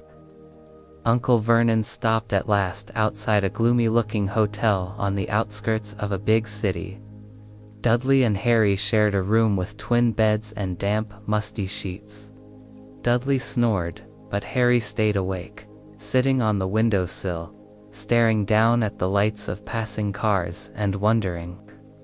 The next day, they ate stale cornflakes and cold tinned tomatoes on toast for breakfast. They had just finished when the owner of the hotel came over to their table. "Excuse me, but is one of you Mr. H. Potter? I've got about 100 of these at the front desk." She held up a letter so they could read the green ink address. "Mr. H. Potter, Room 17, Railview Hotel." Harry made a grab for the letter, but Uncle Vernon knocked his hand out of the way. The woman stared in confusion. "I'll take them," said Uncle Vernon, standing up quickly and following her from the dining room. "Wouldn't it be better just to go home, dear?" Aunt Petunia suggested timidly. Hours later, but Uncle Vernon didn't seem to hear her. Exactly what he was looking for, none of them knew. He drove them into the middle of a forest, got out, looked around, shook his head, got back in the car, and off they went again. The same thing happened in the middle of a plowed field, halfway across a suspension bridge, and at the top of a multi-level parking garage. "Daddy's gone mad, hasn't he?" Dudley asked Aunt Petunia dully. Late that afternoon, Uncle Vernon had parked at the coast, locked them all inside the car, and disappeared. It started to rain, great drops beating on the roof of the car. "It's Monday," Dudley told his mother. "The Great Humberto is on tonight. I want to stay somewhere with the television." This reminded Harry of something. If it was Monday, then tomorrow, Tuesday, was Harry's 11th birthday. Of course, his birthdays were never exactly fun. Last year, the Dursleys had given him a coat hanger and a pair of Uncle Vernon's old socks. Still, you weren't 11 every day. Uncle Vernon was back, and he was smiling. He was also carrying a long, thin package, and didn't answer Aunt Petunia when she asked what he had bought. "Found the perfect place," he said. "Come on, everyone out." It was very cold outside the car. Uncle Vernon was pointing at what looked like a large rock way out at sea. Perched on top of the rock was the most miserable little shack you could imagine. One thing was certain. There was no television in there. "Storm forecast for tonight," said Uncle Vernon gleefully, clapping his hands together. "And this gentleman's kindly agreed to lend us his boat." A toothless old man came ambling up to them, pointing with a rather wicked grin at an old rowboat bobbing in the iron-gray water below them. "I've already got us some rations," said Uncle Vernon. "So all aboard." It was freezing in the boat. Icy sea spray and rain crept down their necks, and a chilly wind whipped their faces. After what seemed like hours, they reached the rock, where Uncle Vernon, slipping and sliding, led the way to the broken-down house. The inside was horrible. It smelled strongly of seaweed, the wind whistled through the gaps in the wooden walls, and the fireplace was damp and empty. There were only 2 rooms. Uncle Vernon's rations turned out to be a bag of chips each and 4 bananas. He tried to start a fire, but the empty chip bags just smoked and shriveled up. "I could do with some of those letters now, eh?" he said cheerfully. He was in a very good mood. Obviously, he thought nobody stood a chance of reaching them here in a storm to deliver mail. Harry privately agreed, though the thought didn't cheer him up at all. As night fell, the promised storm blew up around them. Spray from the high waves splattered the walls of the hut, and a fierce wind rattled the filthy windows. Aunt Petunia found a few moldy blankets in the second room and made up a bed for Dudley on the moth-eaten sofa. She and Uncle Vernon went off to the lumpy bed next door, leaving Harry to find the softest bit of floor he could and curl up under the thinnest, most ragged blanket. The storm raged more and more ferociously as the night went on. Harry couldn't sleep. He shivered and turned over, trying to get comfortable, his stomach rumbling with hunger. Dudley's snores were drowned by the low rolls of thunder that started near midnight. The illuminated dial of Dudley's watch, dangling over the edge of the sofa on his fat wrist, told Harry he'd be 11 in 10 minutes' time.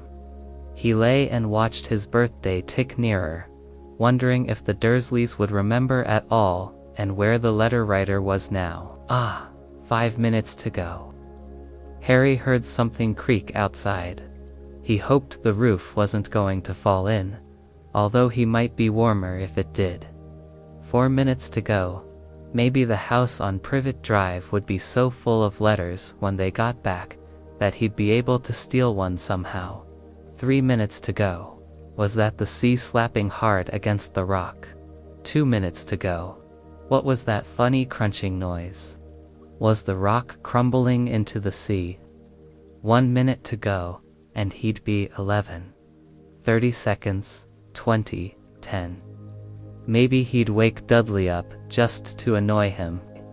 3, 2, 1, boom. The whole shack shivered, and Harry sat bolt upright, staring at the door. Someone was outside knocking to come in. Chapter 4. The Keeper of the Keys. Boom, they knocked again. Dudley jerked awake. "Where's the cannon?" he said stupidly. There was a crash behind them, and Uncle Vernon came skidding into the room, holding a rifle in his hands. Now they knew what had been in the long, thin package he had brought with them.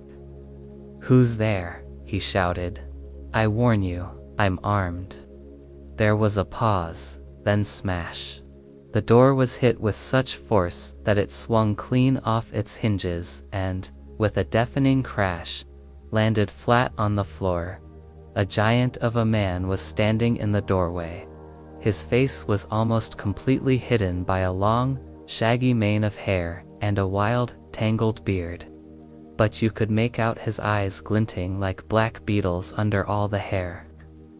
The giant squeezed his way into the hut, stooping so that his head just brushed the ceiling. He bent down, picked up the door, and fitted it easily back into its frame. The noise of the storm outside dropped a little. He turned to look at them all. "Couldn't you make us a cup of tea?" "It's not been an easy journey," he said, strolling over to the sofa where Dudley sat frozen with fear. Budge up, you great lump," said the stranger.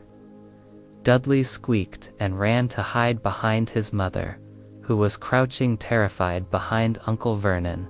"And here's Harry," said the giant. Harry looked up into the fierce, wild, shadowy face and saw that the beetle eyes were crinkled in a smile. "Last time I saw you, you was only a baby," said the giant. "You look a lot like your dad, but you've got your mom's eyes." Uncle Vernon made a funny rasping noise. "I demand that you leave at once, sir," he said. "You are breaking and entering." "Ah, shut up, Dursley, you great prune," said the giant. He reached over the back of the sofa, jerked the gun out of Uncle Vernon's hands, and bent it into a knot as easily as if it were made of paper. If it had been made of rubber, he threw it into a corner of the room. Uncle Vernon made another funny noise, like a mouse being trodden on. "Anyway," said the giant, turning his back on the Dursleys, "a very happy birthday to you. Got something for you here. I might have sat on it at some point, but it'll taste all right." From an inside pocket of his black overcoat, he pulled out a slightly squashed box. Harry opened it with trembling fingers. Inside was a large, sticky chocolate cake with "Happy Birthday, Harry" written on it in green icing. Harry looked up at the giant. He meant to say thank you, but the words got lost on the way to his mouth, and what he said instead was, "Who are you?" The giant chuckled. "True, I haven't introduced myself. Rubeus Hagrid, keeper of keys and grounds at Hogwarts." He held out an enormous hand and shook Harry's whole arm. "What about that tea then, eh?" he said, rubbing his hands together. "I'd not say no to Summit Stronger if you've got it."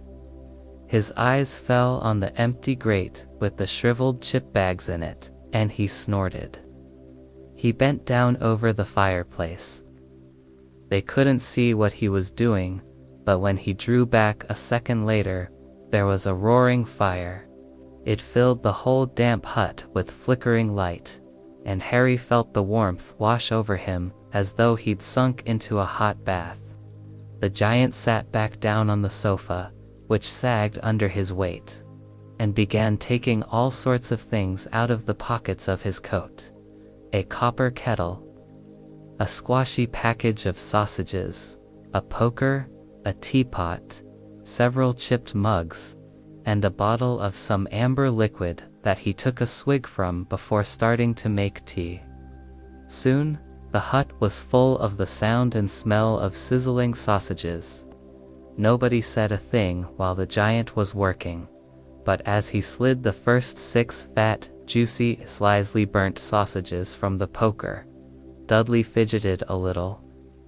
Uncle Vernon said sharply, "Don't touch anything he gives you, Dudley." The giant chuckled darkly. "Your great pudding of a son don't need fattening anymore, Dursley, don't worry." He passed the sausages to Harry, who was so hungry he had never tasted anything so wonderful. But he still couldn't take his eyes off the giant. Finally, as no one seemed about to explain anything, he said, "I'm sorry, but I still don't really know who you are." The giant took a gulp of tea and wiped his mouth with the back of his hand. "Call me Hagrid," he said. "Everyone does. And like I told you, I'm keeper of keys at Hogwarts. You'll know all about Hogwarts, of course." No," said Harry. Hagrid looked shocked. "So sorry," Harry said quickly. "Sorry," barked Hagrid, turning to stare at the Dursleys, who shrank back into the shadows. "It's them as should be sorry. I knew you weren't getting your letters, but I never thought you wouldn't even know about Hogwarts. For crying out loud, did you never wonder where your parents learned it all?" "All what?" asked Harry. "All what?" Hagrid thundered. "Now wait just 1 second." He leaped to his feet in his anger, seeming to fill the whole hut. The Dursleys were cowering against the wall. "Do you mean to tell me," he growled at the Dursleys, "that this boy knows nothing about anything?" Harry thought this was going a bit far. He had been to school after all, and his marks weren't bad. "I know some things," he said. "I can, do math and stuff." Hagrid simply waved his hand. "I mean your world, my world, your parents' world." "What world?" Hagrid looked as if he was about to explode. "Dursley," he boomed. Uncle Vernon, who had gone very pale, whispered something that sounded like Mimblewimble. Hagrid stared wildly at Harry. "But you must know about your mom and dad," he said. "I mean they're famous. You're famous." "What? My mom and dad weren't famous, were they?" You don't know," Hagrid ran his fingers through his hair, fixing Harry with a bewildered stare. "You don't know what you are," he said finally. Uncle Vernon suddenly found his voice. "Stop," he commanded. "Stop right there, sir. I forbid you to tell the boy anything." A braver man than Vernon Dursley would have quailed under the furious look Hagrid now gave him. When Hagrid spoke, every syllable trembled with rage. You never told him. Never told him what was in the letter Dumbledore left for him. I was there. I saw Dumbledore leave it, Dursley. And you've kept it from him all these years. Kept what from me? Said Harry eagerly. Stop, I forbid you, yelled Uncle Vernon in panic. Aunt Petunia gasped in horror. Ah, go boil your heads, both of you, said Hagrid. Harry, you're a wizard. There was silence inside the hut. Only the sea and the whistling wind could be heard. So I'm a what? Gasped Harry. A wizard, of course, said Hagrid, sitting back down on the sofa, which groaned and sank even lower with a thump. And a good un, I'd say, once you've been trained up a bit. With a mom and dad like yours, what else would you be? And I reckon it's about time you read your letter. Harry stretched out his hand at last to take the yellowish envelope addressed in emerald green to Mr. H. Potter. The floor hut on the rock, the sea. He pulled out the letter and read, Hogwarts School of Witchcraft and Wizardry. Headmaster, Albus Dumbledore, Order of Merlin, First Class Grand Sorcerer, Chief Warlock, International Confederation of Wizards. Dear Mr. Potter, we are pleased to inform you that you have been accepted at Hogwarts School of Witchcraft and Wizardry. Please find enclosed a list of all necessary books and equipment. Term begins on September 1st. We await your owl by no later than July 31st. Yours sincerely, Minerva McGonagall, Deputy Headmistress. Questions exploded inside Harry's head like fireworks, and he couldn't decide which to ask first. After a few minutes, he stammered, What does it mean they await my owl? Galloping Gorgons. That reminds me, said Hagrid, clapping a huge hand to his forehead with enough force to knock over a cart horse.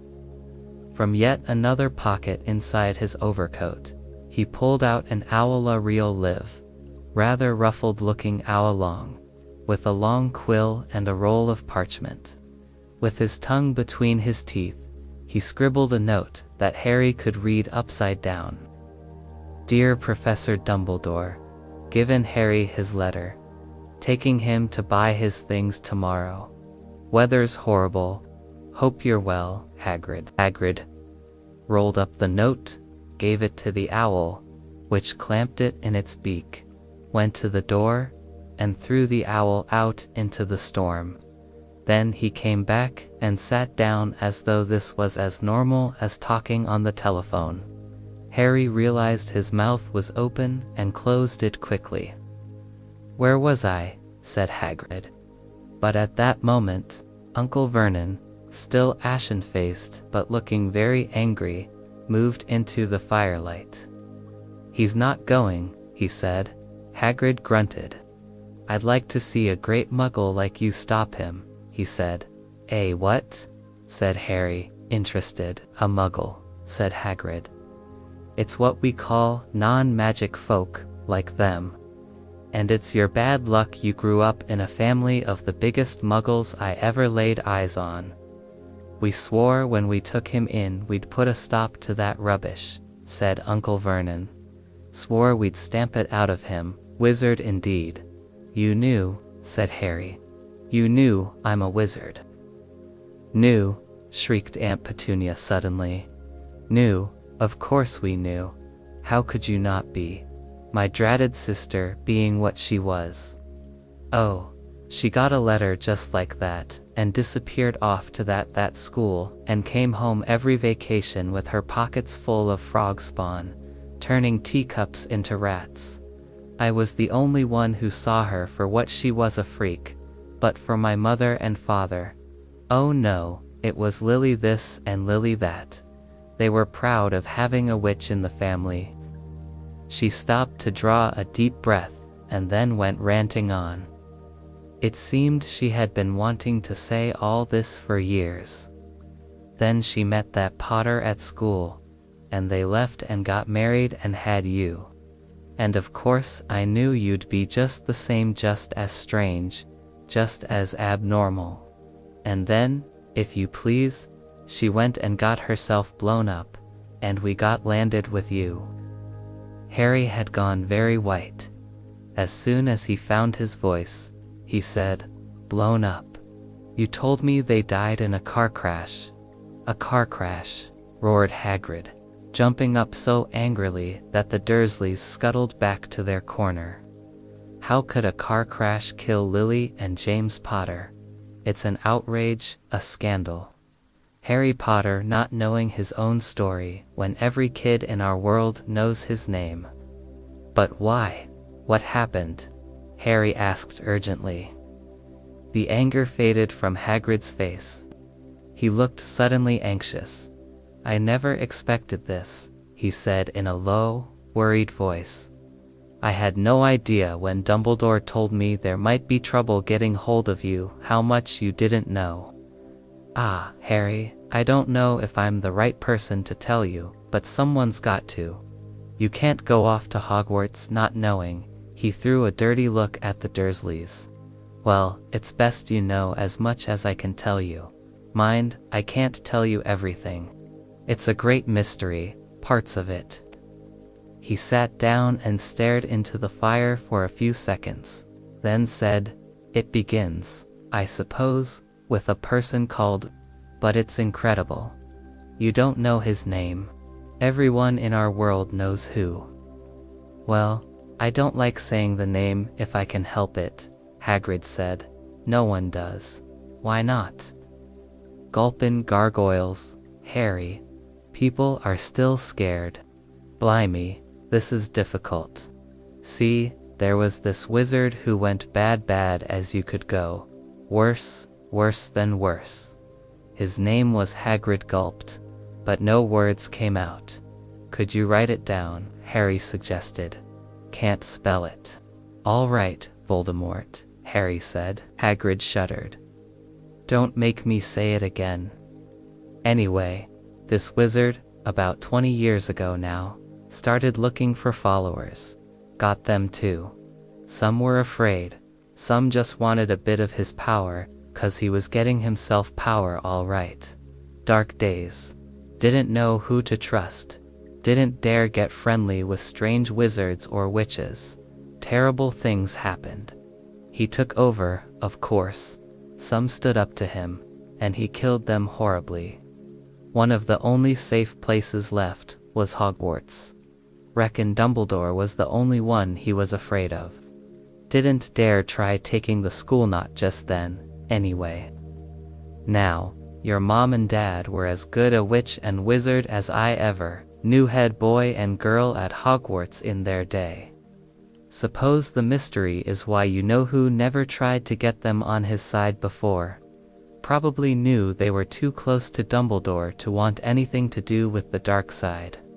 Maybe he thought he could persuade them. Maybe he just wanted them out of the way. All anyone knows is he turned up in the village where you were living on Halloween 10 years ago. You were just a year old. He came to your house and Hagrid suddenly pulled out a very dirty, spotted handkerchief and blew his nose with a sound like a foghorn. "Sorry," he said, "but it's that sad. Knew your mom and dad, and nicer people you couldn't find. Anyway, you know who killed them. And then, this is the real mystery of the thing. He tried to kill you too. Wanted to make a clean job of it, I suppose. Or maybe he just liked killing by then. But he couldn't do it. Never wondered how you got that mark on your forehead. That was no ordinary cut. That's what you get when a powerful evil curse touches you. He took care of your mom and dad, and your house even, but it didn't work on you. And that's why you're famous, Harry. No one ever lived after he decided to kill them, no one except you. And he had killed some of the best witches and wizards of the age. The McKinnons, the Bones, the Pruitts. And you were only a baby, and you lived. Something very painful was going on in Harry's mind as Hagrid's story came to a close.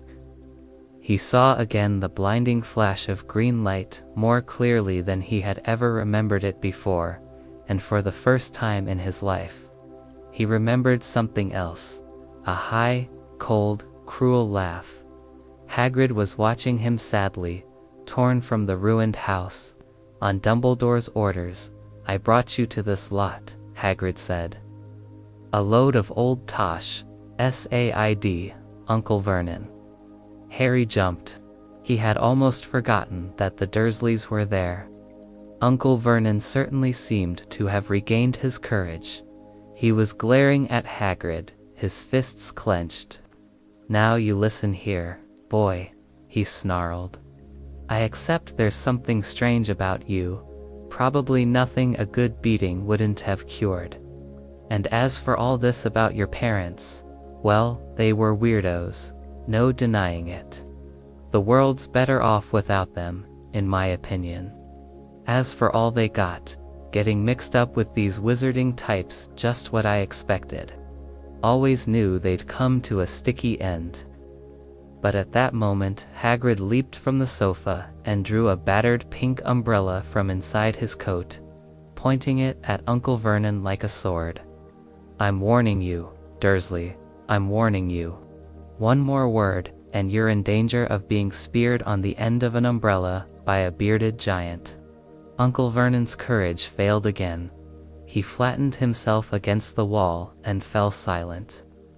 That's better, said Hagrid, breathing heavily and sitting back down on the sofa, which this time sagged right down to the floor.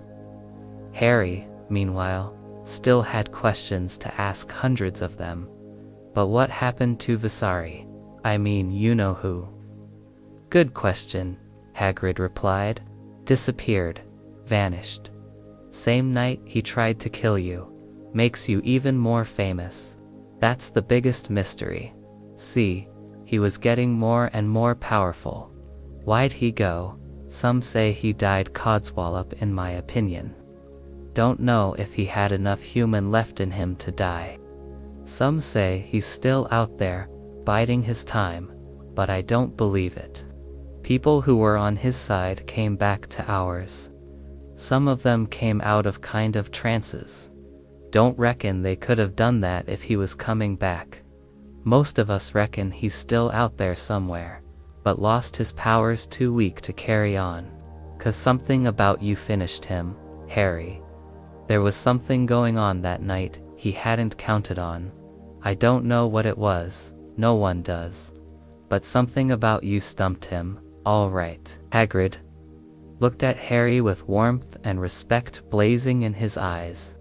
But instead of feeling pleased and proud, Harry felt quite sure there had been a horrible mistake. A wizard, how could he possibly be one? He had spent his life being clouded by Dudley and bullied by Aunt Petunia and Uncle Vernon. If he was really a wizard, why hadn't they been turned into toads every time they tried to lock him in his cupboard? If he had once defeated the greatest sorcerer in the world, how come Dudley had always been able to kick him around like a football? Hagrid, he said quietly, I think you must have made a mistake. I don't think I can be a wizard. To his surprise, Hagrid chuckled. Not a wizard, eh? Never made things happen when you were scared or angry. Harry looked into the fire. Now that he thought about it, every odd thing that had ever made his aunt and uncle furious with him had happened. When he had been upset or angry, chased by Dudley's gang, he had somehow found himself out of their reach. Dreading going to school with that ridiculous haircut, he had managed to make it grow back. And the very last time Dudley had hit him, hadn't he gotten his revenge without even realizing he was doing it? Hadn't he set a boa constrictor on him? Harry looked back at Hagrid smiling, and saw that Hagrid was positively beaming at him. See, said Hagrid, Harry Potter, not a wizard, you wait. You'll be right famous at Hogwarts. But Uncle Vernon wasn't going to give in without a fight. "Haven't I told you he's not going? He's going to Stonewall High, and he'll be grateful for it." Uncle Vernon hissed. "I've read those letters. He needs all sorts of rubbish spell books and wands. If he wants to go, a great muggle like you won't stop him," Hagrid growled. "Stop Lily and James Potter's son from going to Hogwarts. You're mad. His name's been down ever since he was born. He's off to the finest school of witchcraft and wizardry in the world. 7 years there, and he won't know himself. He'll be with youngsters of his own sort for a change. And he'll be under the greatest headmaster Hogwarts ever had, Albus Dumbledore." But Uncle Vernon had finally gone too far. Hagrid seized his umbrella and whirled it over his head. "Never," he thundered, "insult Albus Dumbledore in front of me." He brought the umbrella swishing down through the air to point at Dudley. There was a flash of violet light, a sound like a firecracker, a sharp squeal, and the next second, Dudley was dancing on the spot with his hands clasped over his fat bottom, howling in pain.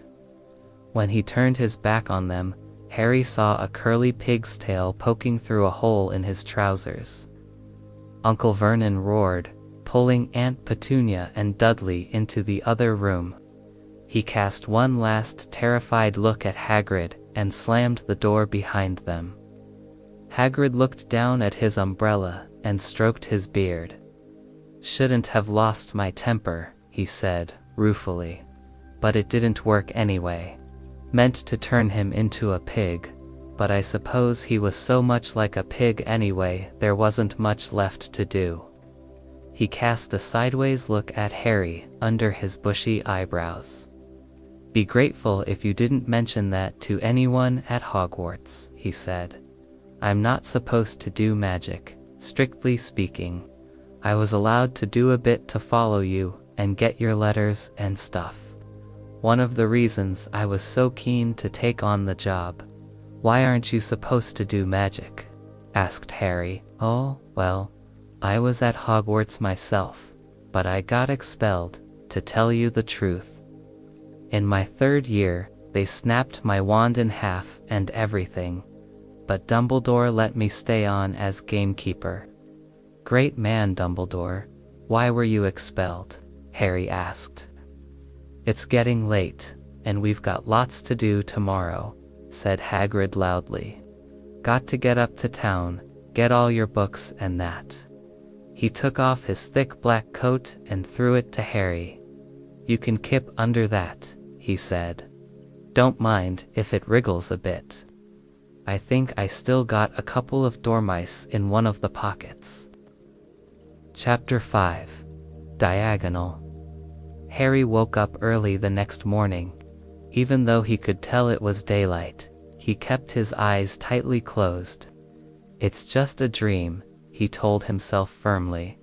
"I dreamed that a giant named Hagrid came to tell me I was going to a school for wizards. When I open my eyes, I'll be back home in my cupboard."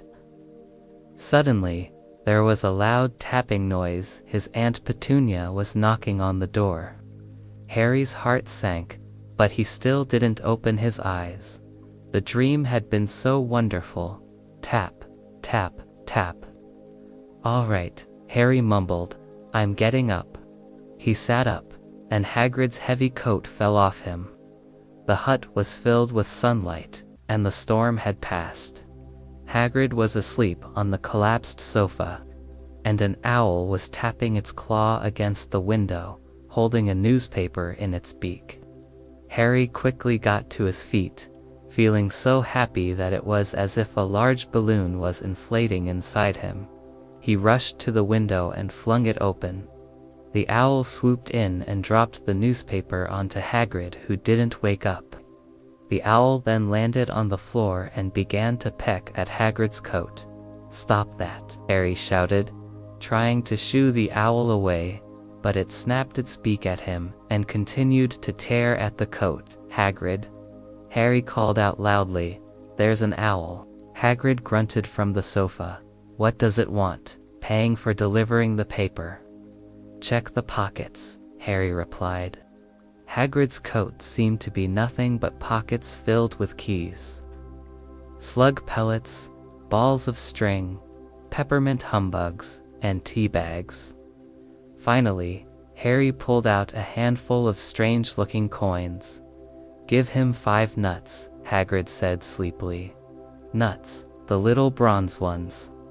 Harry counted out 5 small bronze coins, and the owl extended its leg so Harry could place the money into a small leather pouch attached to it.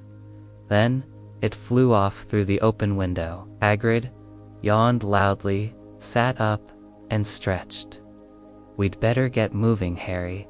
We have a lot to do today.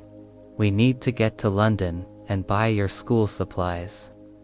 As Harry examined the wizard coins, he suddenly felt a pang of anxiety, as if the happy balloon inside him had popped. Hagrid, ... double quotes, what is it? Hagrid asked, while pulling on his enormous boots. I don't have any money, and you heard Uncle Vernon last night, he won't pay for me to learn magic. Don't worry about that, Hagrid said, standing up and scratching his head. Do you think your parents left you nothing? Their house was destroyed, but they wouldn't have kept their gold there. No, the first stop for us is Gringotts Wizarding Bank. Have a sausage. They're not bad cold, and I wouldn't say no to a birthday cake either.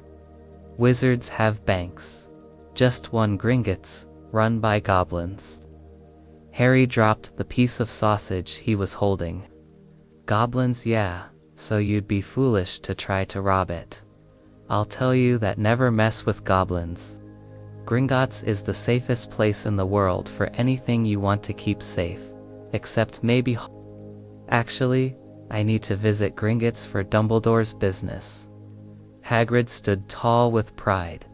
He usually has me do important tasks for him, like fetching you and getting things from Gringotts. He knows he can trust me. Come on then.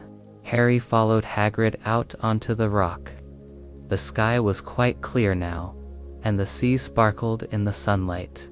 The boat Uncle Vernon had hired was still there, with a lot of water at the bottom from the storm. How did you get here? Harry asked, looking around for another boat. I flew, Hagrid replied. You flew, but aren't we supposed to use magic now? I thought we couldn't. I don't need to use magic to get you here. They settled into the boat, and Harry continued to stare at Hagrid, trying to picture him flying. It seems a shame to row, though, Hagrid said, giving Harry a sideways glance. If I were to speed things up a bit, would you mind not mentioning it at Hogwarts? Harry eagerly said, Of course not, wanting to see more magic. Hagrid pulled out the pink umbrella again, tapped it twice on the side of the boat, and they sped off toward land. Harry asked, Why would it be crazy to try to rob Gringotts? Hagrid unfolded his newspaper and replied, Spells and enchantments. They say there are dragons guarding the high-security vaults, and you have to find your way through Gringotts, which is hundreds of miles under London, deep underground. You'd die of hunger trying to get out, even if you managed to get your hands on something. Harry sat and thought about this while Hagrid read his newspaper. He had learned from Uncle Vernon that people liked to be left alone while reading, but it was very difficult. He had never had so many questions in his life. The Ministry of Magic is messing things up as usual, Hagrid muttered, turning the page. Before he could stop himself, Harry asked, What is the Ministry of Magic? Hagrid replied, Of course, they wanted Dumbledore to be the minister, but he would never leave Hogwarts, so old Cornelius Fudge got the job. He's a bungler if there ever was one. He pelts Dumbledore with owls every morning asking for advice. "What does the Ministry of Magic do?" Harry asked. Hagrid said, "Their job is to keep it from the Muggles that there are still witches and wizards all over the country." "Why, oh Harry, everyone would want magical solutions to their problems. Nah, we're better off left alone." At that moment, the boat gently bumped into the harbor wall. Hagrid folded up his newspaper, and they climbed up the stone steps onto the street. Passers-by stared at Hagrid as they walked through the little town to the station. Harry couldn't blame them. Not only was Hagrid twice as tall as anyone else, but he kept pointing at perfectly ordinary things like parking meters and saying loudly, "Look at that, Harry." "These Muggles dream up things, Hagrid," asked Harry, panting a bit to keep up. "Did you say there are dragons at Gringotts?" "Well, that's what they say," Hagrid replied. "I'd like a dragon. I've wanted one since I was a kid." They had reached the station, where a train to London was due in 5 minutes. Hagrid, who didn't understand Muggle money as he called it, handed the bills to Harry so he could buy their tickets. People stared more than ever on the train, where Hagrid took up 2 seats and sat knitting what looked like a canary yellow circus tent. "Still got your letter, Harry?" he asked as he counted stitches. Harry took the parchment envelope out of his pocket. "Good," said Hagrid. "There's a list of everything you need." Harry unfolded a second piece of paper he hadn't noticed the night before and began to read. Uniform, 3 sets of plain work robes, black. 1 plain pointed hat, black. For day wear, 1 pair of protective gloves, dragon hide or similar. 1 winter cloak, black, with silver fastenings. Books, the Standard Book of Spells, Grade 1 by Miranda Gossock, A History of Magic, by Batilda Bag. Magical Theory, by Adelbert Waffling. A Beginner's Guide to Transfiguration, by Emmerwich. 1000 Magical Herbs and Fungi, by Philip A. Spore. Magical Drafts and Potions, by Irenia. Fantastic Beasts and Where to Find Them, by Newt Scamander. The Dark Forces, A Guide to Self-Protection, by Quentin Trimble. Other Equipment, 1 wand, 1 standard size 2 cauldron, 1 set of glass or crystal vials, 1 telescope, 1 set of brass scales. Students may also bring an owl, a cat, or a toad. Parents are reminded that first years are not allowed their own broomsticks. "Can we buy all this in London?" Harry asked. Harry wondered aloud if Hagrid knew where to go. Harry had never been to London before, and although Hagrid seemed to know where he was going, he was obviously not used to getting there in an ordinary way. He got stuck in the ticket barrier on the Underground and complained loudly that the seats were too small and the trains too slow. "I don't know how the Muggles manage without magic," he said as they climbed a broken-down escalator that led up to a bustling road lined with shops. Hagrid was so huge that he parted the crowd easily. All Harry had to do was keep close behind him. They passed bookstores and music stores, hamburger restaurants and cinemas, but nowhere that looked as if it could sell you a magic wand. This was just an ordinary street full of ordinary people. Could there really be piles of wizard gold buried miles beneath them? Were there really shops that sold spellbooks and broomsticks?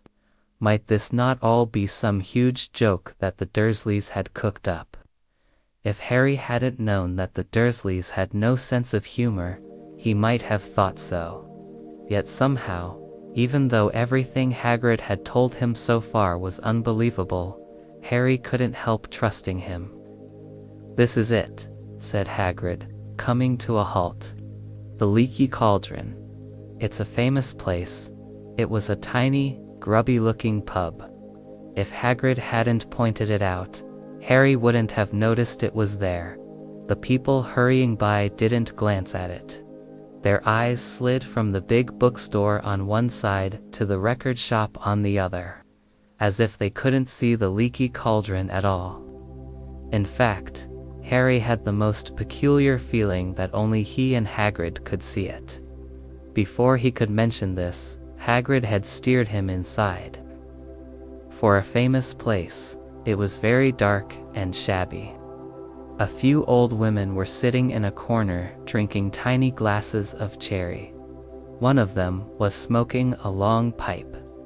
A little man in a top hat was talking to the old bartender, who was quite bald and looked like a toothless walnut.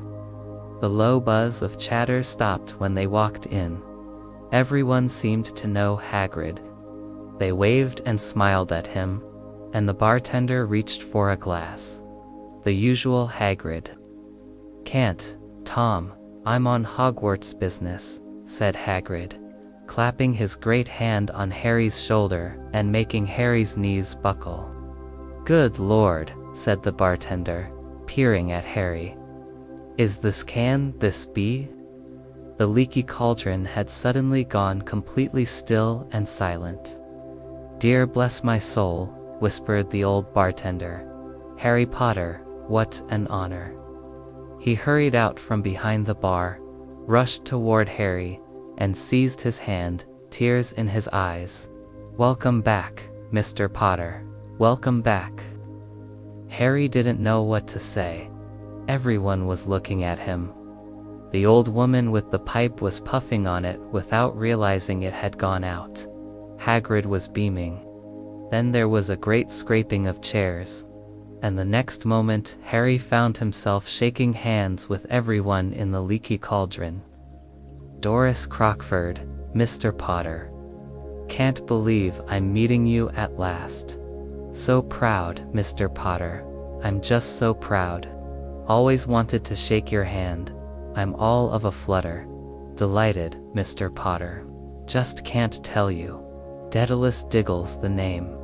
"I've seen you before," said Harry, as Daedalus Diggle's top hat fell off in his excitement. "You bowed to me once in a shop, he remembers," cried Daedalus Diggle, looking around at everyone. "Did you hear that? He remembers me." Harry shook hands again and again.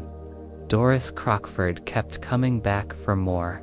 A pale young man made his way forward, very, very nervously. One of his eyes was twitching. "Professor Quirrell," said Hagrid. "Harry, Professor Quirrell will be one of your teachers at Hogwarts, Potter," stammered Professor Quirrell, grasping Harry's hand. "Can't tell you how pleased I am to meet you." "What sort of magic do you teach, Professor Quirrell?" "The defense against the dark arts," muttered Professor Quirrell, as though he'd rather not think about it. "Not that you need it, Potter," he laughed nervously. "You'll be getting all your equipment, I suppose. I've got to pick up a new book on vampires myself." He looked terrified at the very thought, but the others wouldn't let Professor Quirrell keep Harry to himself. It took almost 10 minutes to get away from them all. At last, Hagrid managed to make himself heard over the babble. "Must get on. Lots to buy. Come on, Harry."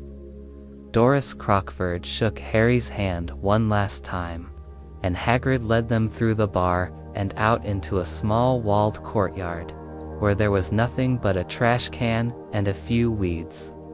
Hagrid grinned at Harry. "Told you, didn't I? Told you you was famous. Even Professor Quirrell was trembling to meet you. Mind you, he's usually trembling. Is he always that nervous?" "Oh yeah, poor bloke. Brilliant mind. He was fine while he was studying out of books. But then he took a year off to get some first-hand experience. They say he met vampires in the Black Forest, and there was a nasty bit of trouble with a hag. Never been the same since, scared of the students, scared of his own subject. Now, where's me umbrella? Vampires, Hags. Harry's head was swimming. Meanwhile, Hagrid was counting bricks in the wall above the trash can. 3 up, 2 across, he muttered. Right. Stand back, Harry. He tapped the wall 3 times with the point of his umbrella. The brick he had touched quivered, wriggled in the middle, and a small hole appeared. It grew wider and wider, and a second later, they were facing an archway large enough even for Hagrid, an archway onto a cobbled street that twisted and turned out of sight. Welcome, said Hagrid to Diagon Alley. He grinned at Harry's amazement. They stepped through the archway, and Harry looked quickly over his shoulder to see the archway shrink instantly back into a solid wall. The sun shone brightly on a stack of cauldrons outside the nearest shop, cauldrons of all sizes. Copper, brass, pewter, silver, self-stirring, collapsible, said a sign hanging over them. Yeah, you'll be needing one, said Hagrid. But we got to get your money first. Harry wished he had about 8 more eyes. He turned his head in every direction as they walked up the street, trying to look at everything at once: the shops, the things outside them, the people doing their shopping. A plump woman outside an apothecary was shaking her head as they passed, saying, "Dragon liver, 16 sickles an ounce. They're mad." A low, soft hooting came from a dark shop with a sign saying Elop's Owl Emporium.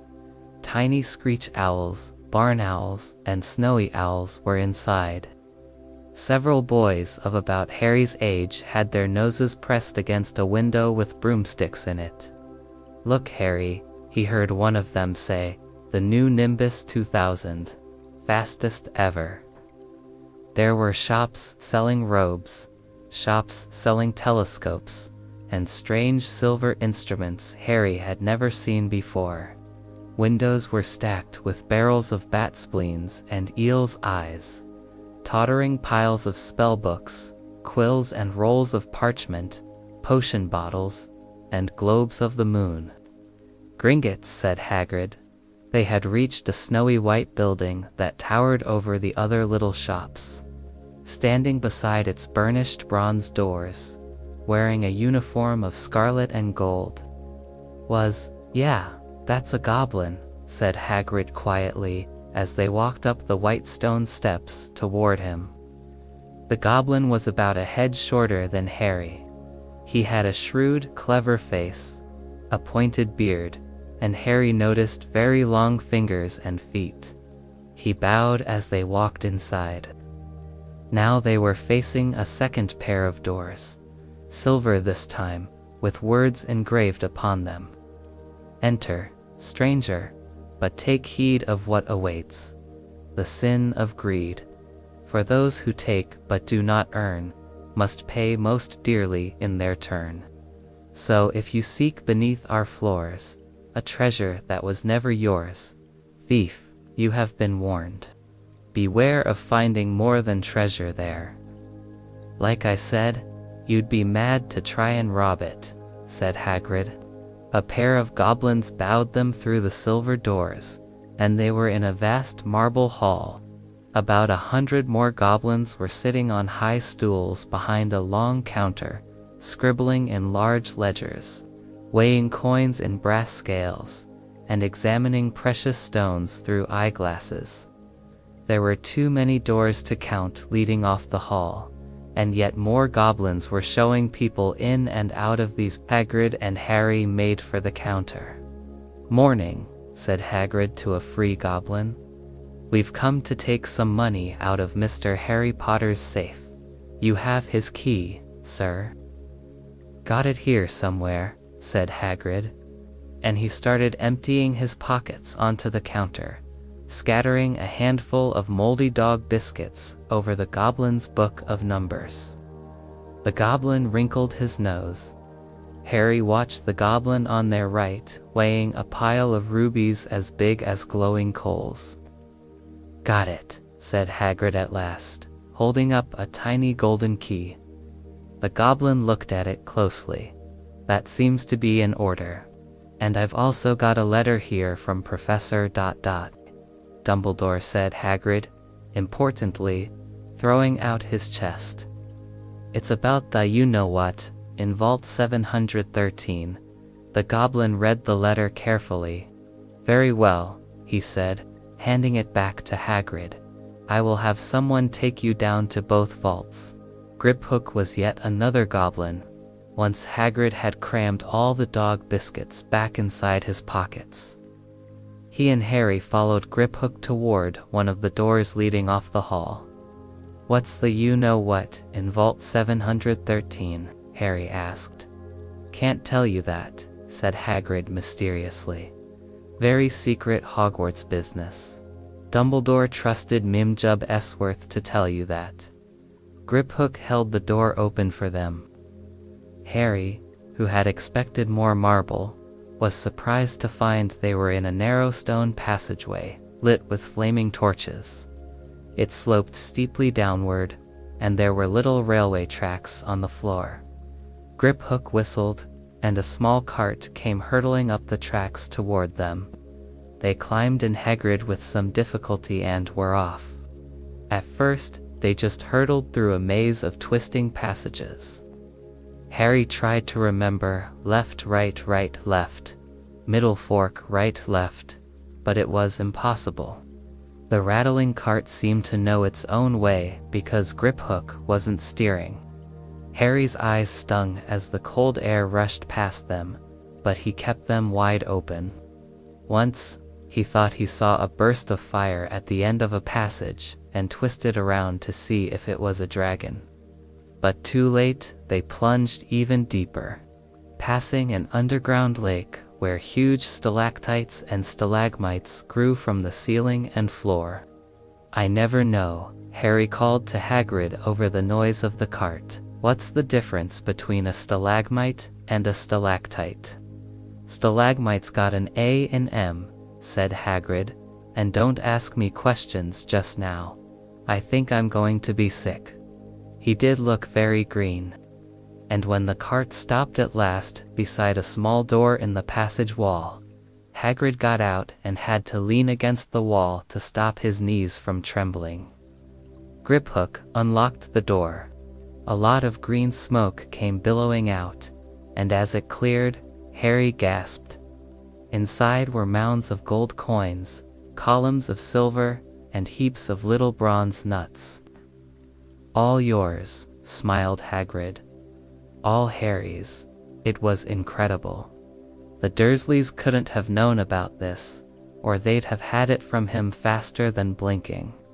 How often had they complained about how much Harry cost them to keep? And all the time there had been a small fortune belonging to him buried deep under London. Hagrid helped Harry pile some of it into a bag. The gold ones are galleons, he explained. 17 silver sickles to a galleon, and 29 nuts to a sickle. It's easy enough.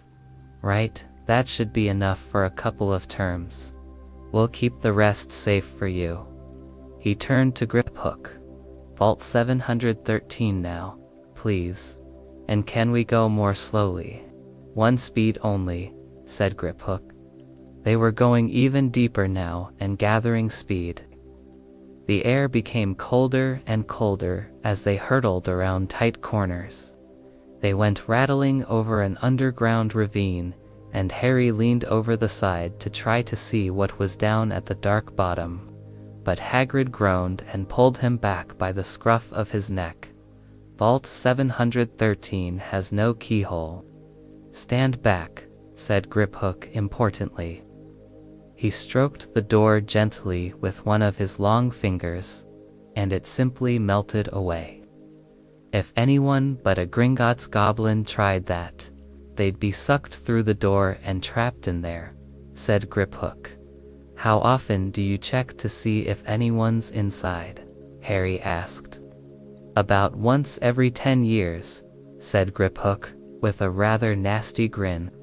Something really extraordinary had to be inside this top security vault.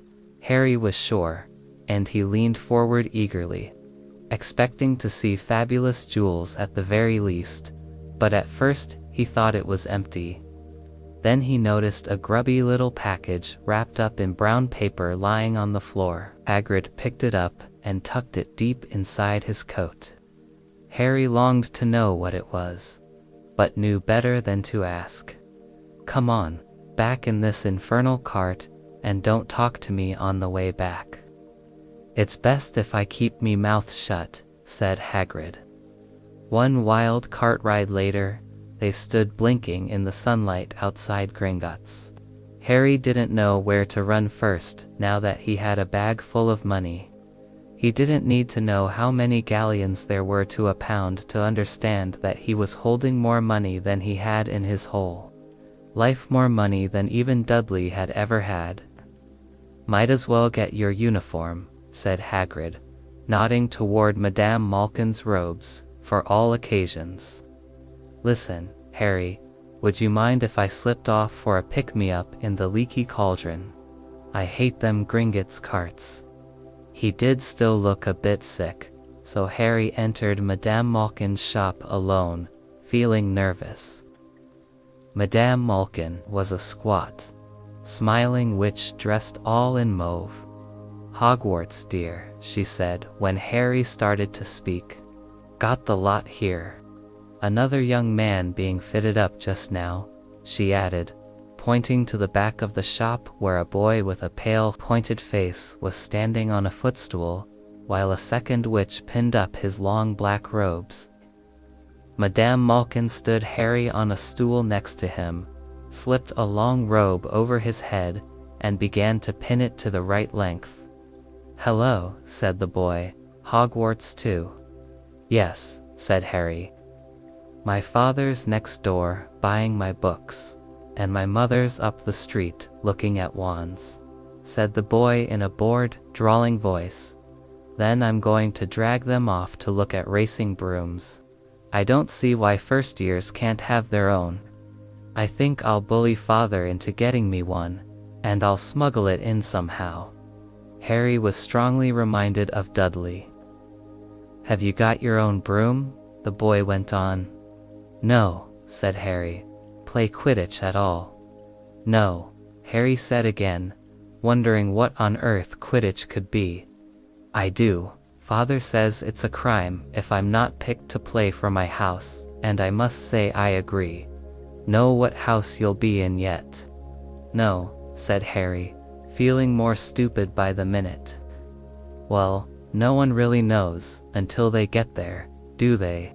But I know I'll be in Slytherin. All our family have been. Imagine being in Hufflepuff. I think I'd leave, wouldn't you?" Harry wished he could say something a bit more interesting. "I say, look at that man," said the boy suddenly, nodding toward the front window. Hagrid was standing there, grinning at Harry and pointing at 2 large ice creams to show he couldn't come in. "Ah, that's Hagrid," said Harry, pleased to know something the boy didn't. "He works at Hogwarts." "Oh," said the boy. "I've heard of him. He's a sort of servant, isn't he?" "He's the gamekeeper," said Harry, liking the boy less and less every second. "Yes, exactly. I heard he's a sort of savage, lives in a hut on the school grounds, and every now and then he gets drunk, tries to do magic, and ends up setting fire to his bed. I think he's brilliant," said Harry coldly. "Do you?" said the boy with a slight sneer. "Why is he with you? Where are your parents?" "They're dead," said Harry shortly. He didn't feel much like going into the matter with this boy. "Oh, sorry," said the other, not sounding sorry at all. "But they were our kind, weren't they? They were a witch and wizard, if that's what you mean. I really don't think they should let the other sort in, do you? They're just not the same. They've never been brought up to know our ways. Some of them have never even heard of Hogwarts until they get the letter. Imagine, I think they should keep it in the old wizarding families. What's your surname?" anyway?" But before Harry could answer, Madame Malkin said, "That's you done." My dear, and Harry, not sorry for an excuse to stop talking to the boy, hopped down from the footstool. "Well, I'll see you at Hogwarts, I suppose," said the drawling boy. Harry was rather quiet as he ate the ice cream. Hagrid had bought him chocolate and raspberry ice cream with chopped nuts. "What's up?" said Hagrid. "Nothing," Harry lied. "They stopped to buy parchment and quills." Harry cheered up a bit when he found a bottle of ink that changed color as you wrote. When they had left the shop, he said, "Hagrid, what's Quidditch?" "Blimey, Harry, I keep forgetting how little you know," said Hagrid. "Not knowing about Quidditch doesn't make me feel worse," said Harry. He told Hagrid about the pale boy in Madame Malkin's, who said people from Muggle families shouldn't even be allowed in. "You're not from a Muggle family. If he'd known who you were, he's grown up knowing your name. If his parents are wizards, you saw what everyone in the Leaky Cauldron was like when they saw you. Anyway, what does he know about it? Some of the best wizards I ever saw were the only ones with magic in them in a long line of Muggles. Look at your mom, look what she had for a sister." So what is Quidditch?" "It's our sport, wizard sport. It's like soccer in the Muggle world. Everyone follows Quidditch. It's played up in the air on broomsticks, and there are 4 balls. It's sort of hard to explain the rules. And what are Slytherin and Hufflepuff?" "Schoolhouses. There's 4. Everyone says Hufflepuff are a lot of duffers. But I bet I'm in Hufflepuff," said Harry gloomily. "Better Hufflepuff than Slytherin," said Hagrid darkly. "There's not a single witch or wizard who went bad who wasn't in Slytherin. You know who was. One Voldemort. You know who was at Hogwarts years and years ago," said Hagrid. They bought Harry's school books in a shop called Flourish and Blots, where the shelves were stacked to the ceiling with books as large as paving stones, bound in leather books the size of postage stamps in covers of silk, books full of peculiar symbols, and a few books with nothing in them at all. Even Dudley, who never read anything, would have been wild to get his hands on some of these. Hagrid almost had to drag Harry away from curses and counter-curses. Bewitch your friends, and befuddle your enemies with the latest revenges. Hair loss, jelly legs, tongue-tying, and much, much more, by Professor Vindictus Vidian. "I was trying to find out how to curse Dudley," said Harry. "I'm not saying that's not a good idea, but you're not to use magic in the Muggle world except in very special circumstances," said Hagrid. "And anyway, you couldn't work any of them curses yet. You'll need a lot more study before you get to that level." Hagrid wouldn't let Harry buy a solid gold cauldron either. "It says Puta on your list. But they got a nice set of scales for weighing potion ingredients and a collapsible brass telescope." Then they visited the apothecary, which was fascinating enough to make up for its horrible smell, a mixture of bad eggs and rotted cabbage.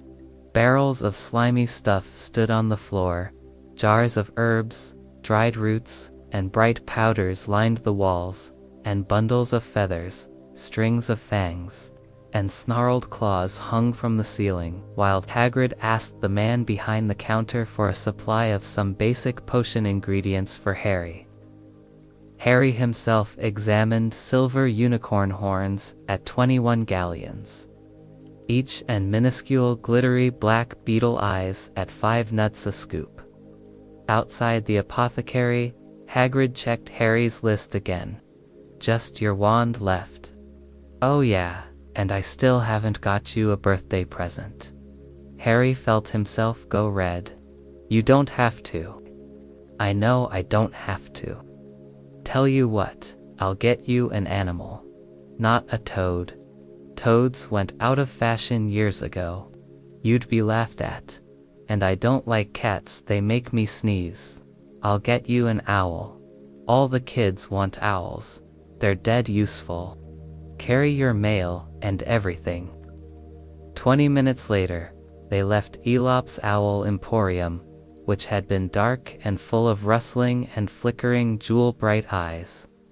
Harry now carried a large cage that held a beautiful snowy owl, fast asleep with her head under her wing.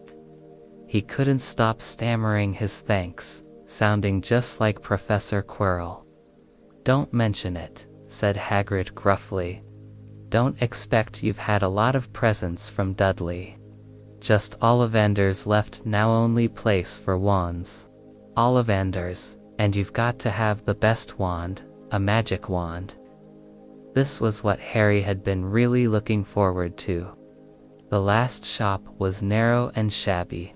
Peeling gold letters over the door read Ollivander's, makers of fine wands since 382 BC. A single wand lay on a faded purple cushion in the dusty window. A tinkling bell rang somewhere in the depths of the shop as they stepped in. Inside, it was a tiny place, empty except for a single spindly chair that Hagrid sat on to wait. Harry felt strangely as though he had entered a very strict library.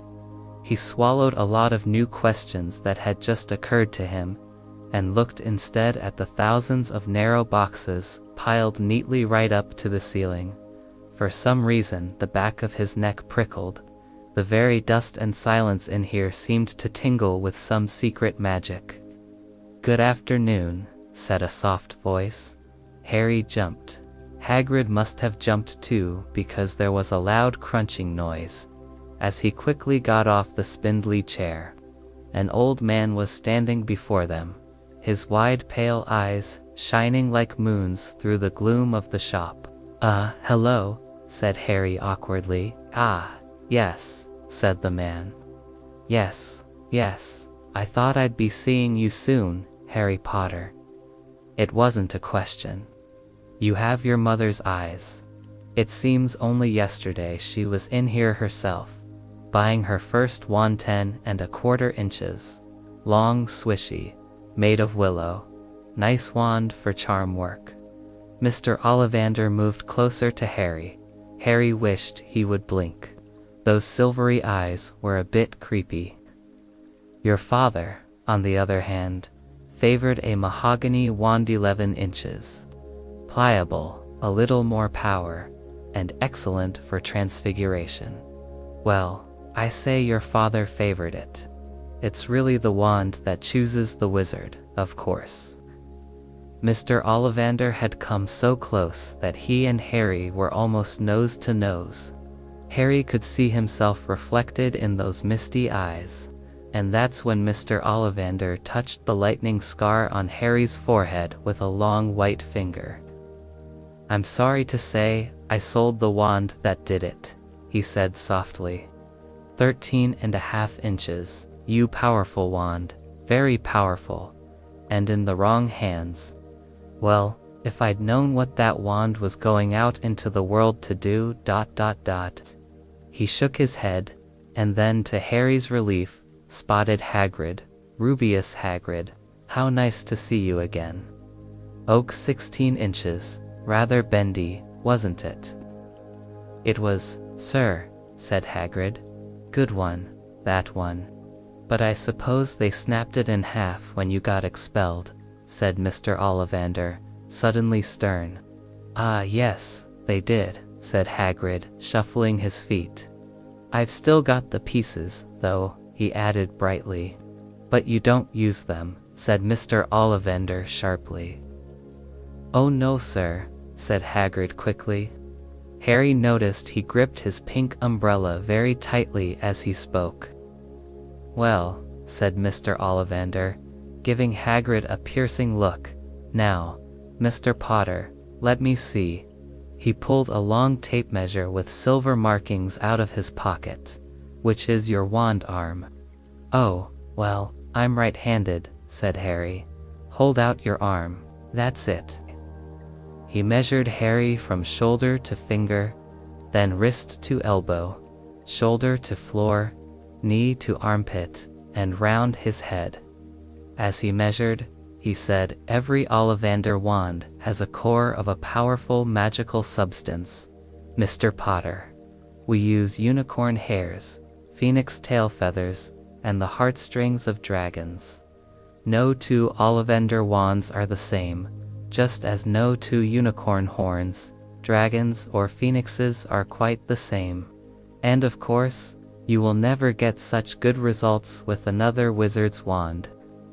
Harry suddenly realized that the tape measure, which was measuring between his nostrils, was doing this on its own.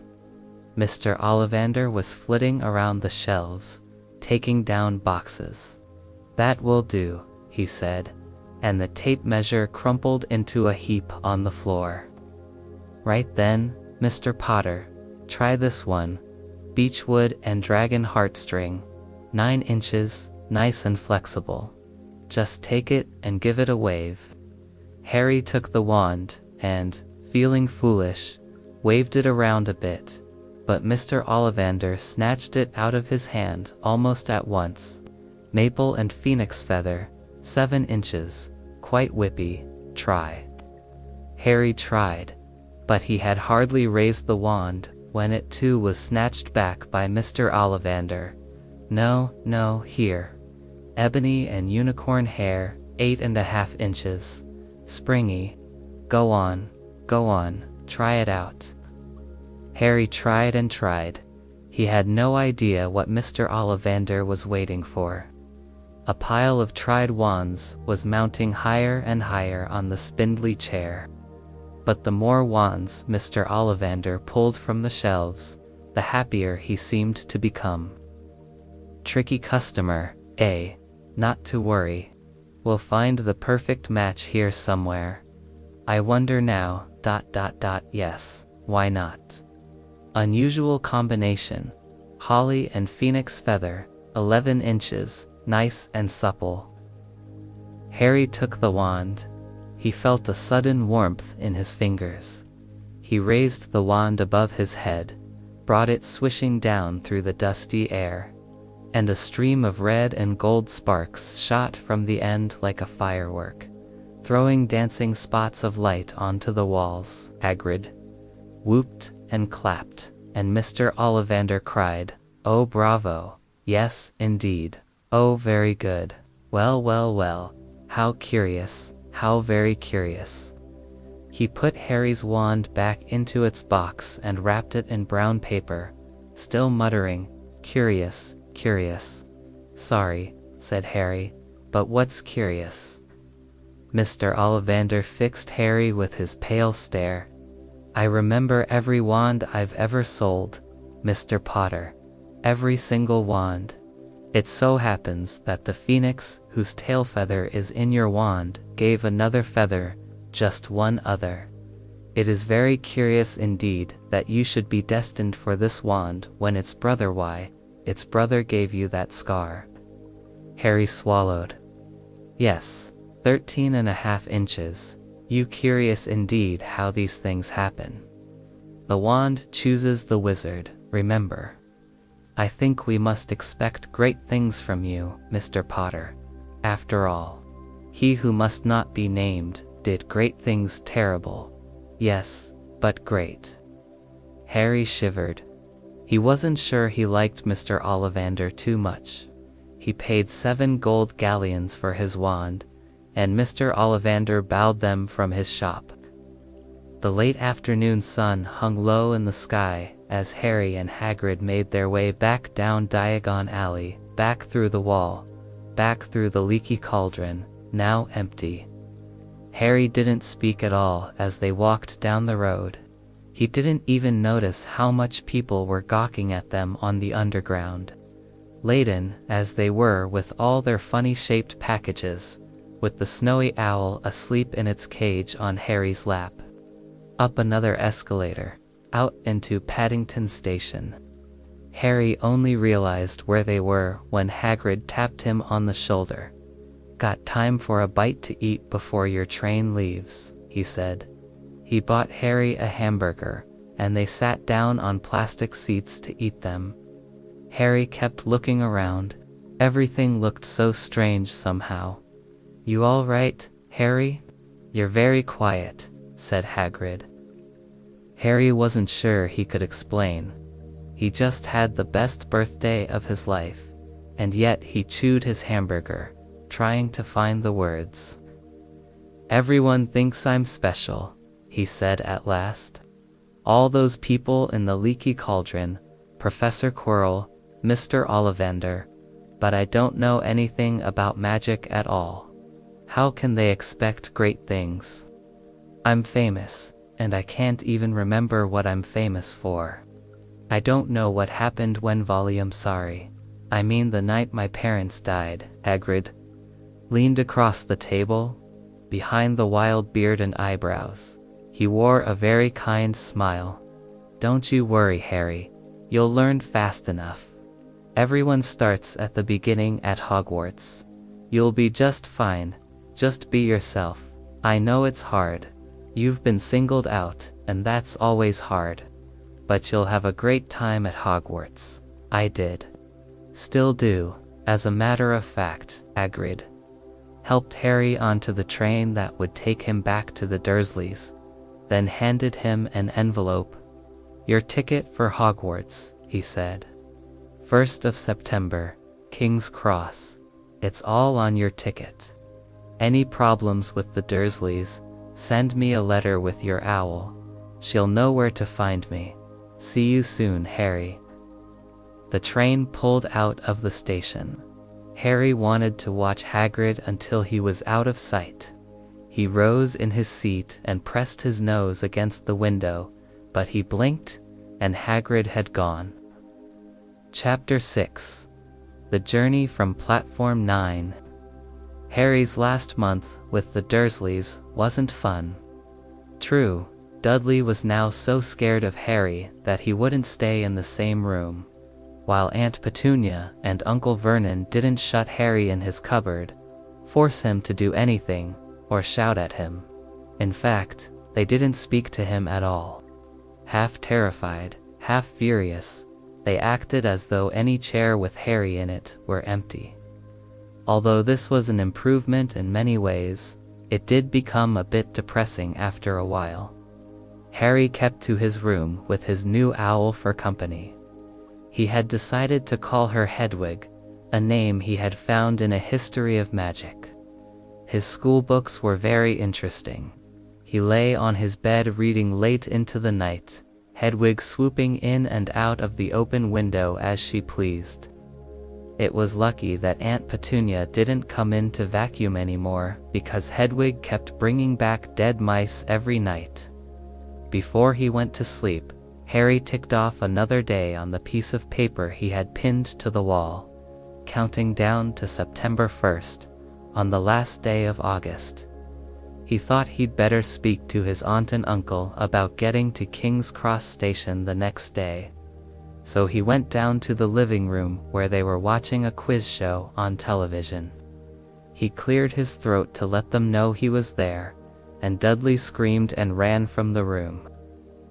Uncle Vernon grunted to show he was listening. "I need to be at King's Cross tomorrow to go to Hogwarts," Harry said. Uncle Vernon grunted again. "Would it be all right if you gave me a lift?" Grunt? Harry supposed that meant yes. "Thank you."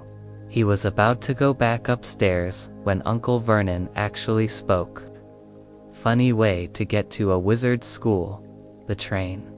Magic carpets all got punctures, have they?" Harry didn't say anything. "Where is this school, anyway?" "I don't know," said Harry, realizing this for the first time. He pulled the ticket Hagrid had given him out of his pocket. "I just take the train from platform 9 3/4 at 11 o'clock, he read. His aunt and uncle stared. "Platform what? 9 3/4? "Don't talk rubbish," said Uncle Vernon. "There is no platform 9 3/4. It's on my ticket."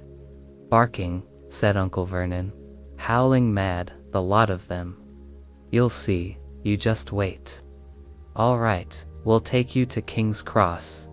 We're going up to London tomorrow anyway, or I wouldn't bother. Why are you going to London? Harry asked, trying to keep things friendly. Taking Dudley to the hospital, growled Uncle Vernon. Got to have that ruddy tail removed before he goes to Harry woke at 5 o'clock the next morning and was too excited and nervous to go back to sleep. He got up and pulled on his jeans because he didn't want to walk into the station in his wizard's robes. He'd change on the train. He checked his Hogwarts list yet again to make sure he had everything he needed, saw that Hedwig was shut safely in her cage, and then paced the room, waiting for the Dursleys to get up. 2 hours later, Harry's huge heavy trunk had been loaded into the Dursleys' car. Aunt Petunia had talked Dudley into sitting next to Harry, and they had set off. They reached King's Cross at 10:30. Uncle Vernon dumped Harry's trunk onto a cart and wheeled it into the station for him. Harry thought this was strangely kind until Uncle Vernon stopped dead, facing the platforms with a nasty grin on his face. Well, there you are, boy. Platform 9, Platform 10. Your platform should be somewhere in the middle, but they don't seem to have built it yet, do they? He was quite right. And of course, there was a big plastic number 9 over one platform, and a big plastic number 10 over the one next to it, and in the middle, nothing at all.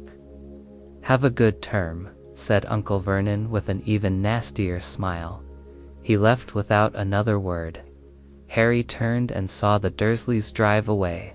All three of them were laughing. Harry's mouth went rather dry. What on earth was he going to do? He was starting to attract a lot of funny looks because of Hedwig. He'd have to ask someone. He stopped a passing guard but didn't dare mention Platform 9. The guard had never heard of Hogwarts, and when Harry couldn't even tell him what part of the country it was in, he started to get annoyed, as though Harry was being stupid on purpose. Getting desperate, Harry asked for the train that left at 11 o'clock, but the guard said there wasn't one. In the end, the guard strode away, muttering about time wasters. Harry was now trying hard not to panic. According to the large clock over the arrivals board, he had 10 minutes left to get on the train to Hogwarts, and he had no idea how to do it. He was stranded in the middle of a station with a trunk he could hardly lift, a pocket full of wizard money, and a large owl. Hagrid must have forgotten to tell him something he had to do, like tapping the third brick on the left to get into Diagon Alley. He wondered if he should get out his wand and start tapping the ticket inspector's stand between platforms 9 and 10. At that moment, a group of people passed just behind him, and he caught a few words of what they were saying. Packed with muggles, of course. Harry swung around. The speaker was a plump woman talking to 4 boys, all with flaming red hair. Each of them was pushing a trunk like Harry's in front of him, and they had an owl. Heart hammering, Harry pushed his cart after them. They stopped, and so did he, just near enough to hear what they were saying. "Now, what's the platform number?" said the boy's mother. 9 3/4, piped a small girl, also red-headed, who was holding her hand. "Mom, can't I go? You're not old enough, Ginny. Now be quiet." "All right, Percy, you go first." What looked like the oldest boy marched toward platforms 9 and 10. Harry watched, careful not to blink in case he missed it. But just as the boy reached the dividing barrier between the two platforms, a large crowd of tourists came swarming in front of him, and by the time the last backpack had cleared away, the boy had vanished. "Fred, you next," the plump woman said. "I'm not Fred, I'm George," said the boy. Honestly, woman, you call yourself our mother. Can't you tell I'm George? Sorry, George, dear, only joking. I am Fred, said the boy, and off he went. His twin called after him to hurry up, and he must have done so, because a second later, he had gone. But how had he done it? Now the third brother was walking briskly toward the barrier. He was almost there, and then quite suddenly, he wasn't anywhere. There was nothing else for it. Excuse me, Harry said to the plump woman. Hello, dear, she said. First time at Hogwarts. Ron's new too. She pointed at the last and youngest of her sons. He was tall, thin and gangly, with freckles, big hands and feet, and a long nose. Yes, said Harry. The thing is, I don't know how to get onto the platform. She said kindly, not to worry. All you have to do is walk straight at the barrier between platforms 9 and 10. Don't stop and don't be scared. You'll crash into it. That's very important. Best do it at a bit of a run if you're nervous. Go on, go now before Ron. Okay, said Harry. He pushed his trolley around and stared at the barrier. It looked very solid. He started to walk toward it. People jostled him on their way to platforms 9 and 10. Harry walked more quickly. He was going to smash right into that barrier, and then he'd be in trouble. Leaning forward on his cart, he broke into a heavy run. The barrier was coming nearer and nearer. He wouldn't be able to stop. The cart was out of control. He was a foot away. He closed his eyes, ready for the crash. It didn't come. He kept on running. He opened his eyes. A scarlet steam engine was waiting next to a platform packed with people. A sign overhead said, Hogwarts Express, 11 o'clock. Harry looked behind him and saw a wrought iron archway where the barrier had been, with the words Platform 9 3/4 on it. He had done it. Smoke from the engine drifted over the heads of the chattering crowd, while cats of every color wound here and there between their legs. Owls hooted to one another in a disgruntled sort of way over the babble and the scraping of heavy trunks. The first few carriages were already packed with students, some hanging out of the window to talk to their families, some fighting over seats. Harry pushed his cart down the platform in search of an empty seat. He passed a round-faced boy who was saying, Gran, I've lost my toad again. Oh, Neville, he heard the old woman's sigh. A boy with dreadlocks was surrounded by a small crowd. Give us a look, Lee. Go on. The boy lifted the lid of a box in his arms, and the people around him shrieked and yelled as something inside poked out a long, hairy leg.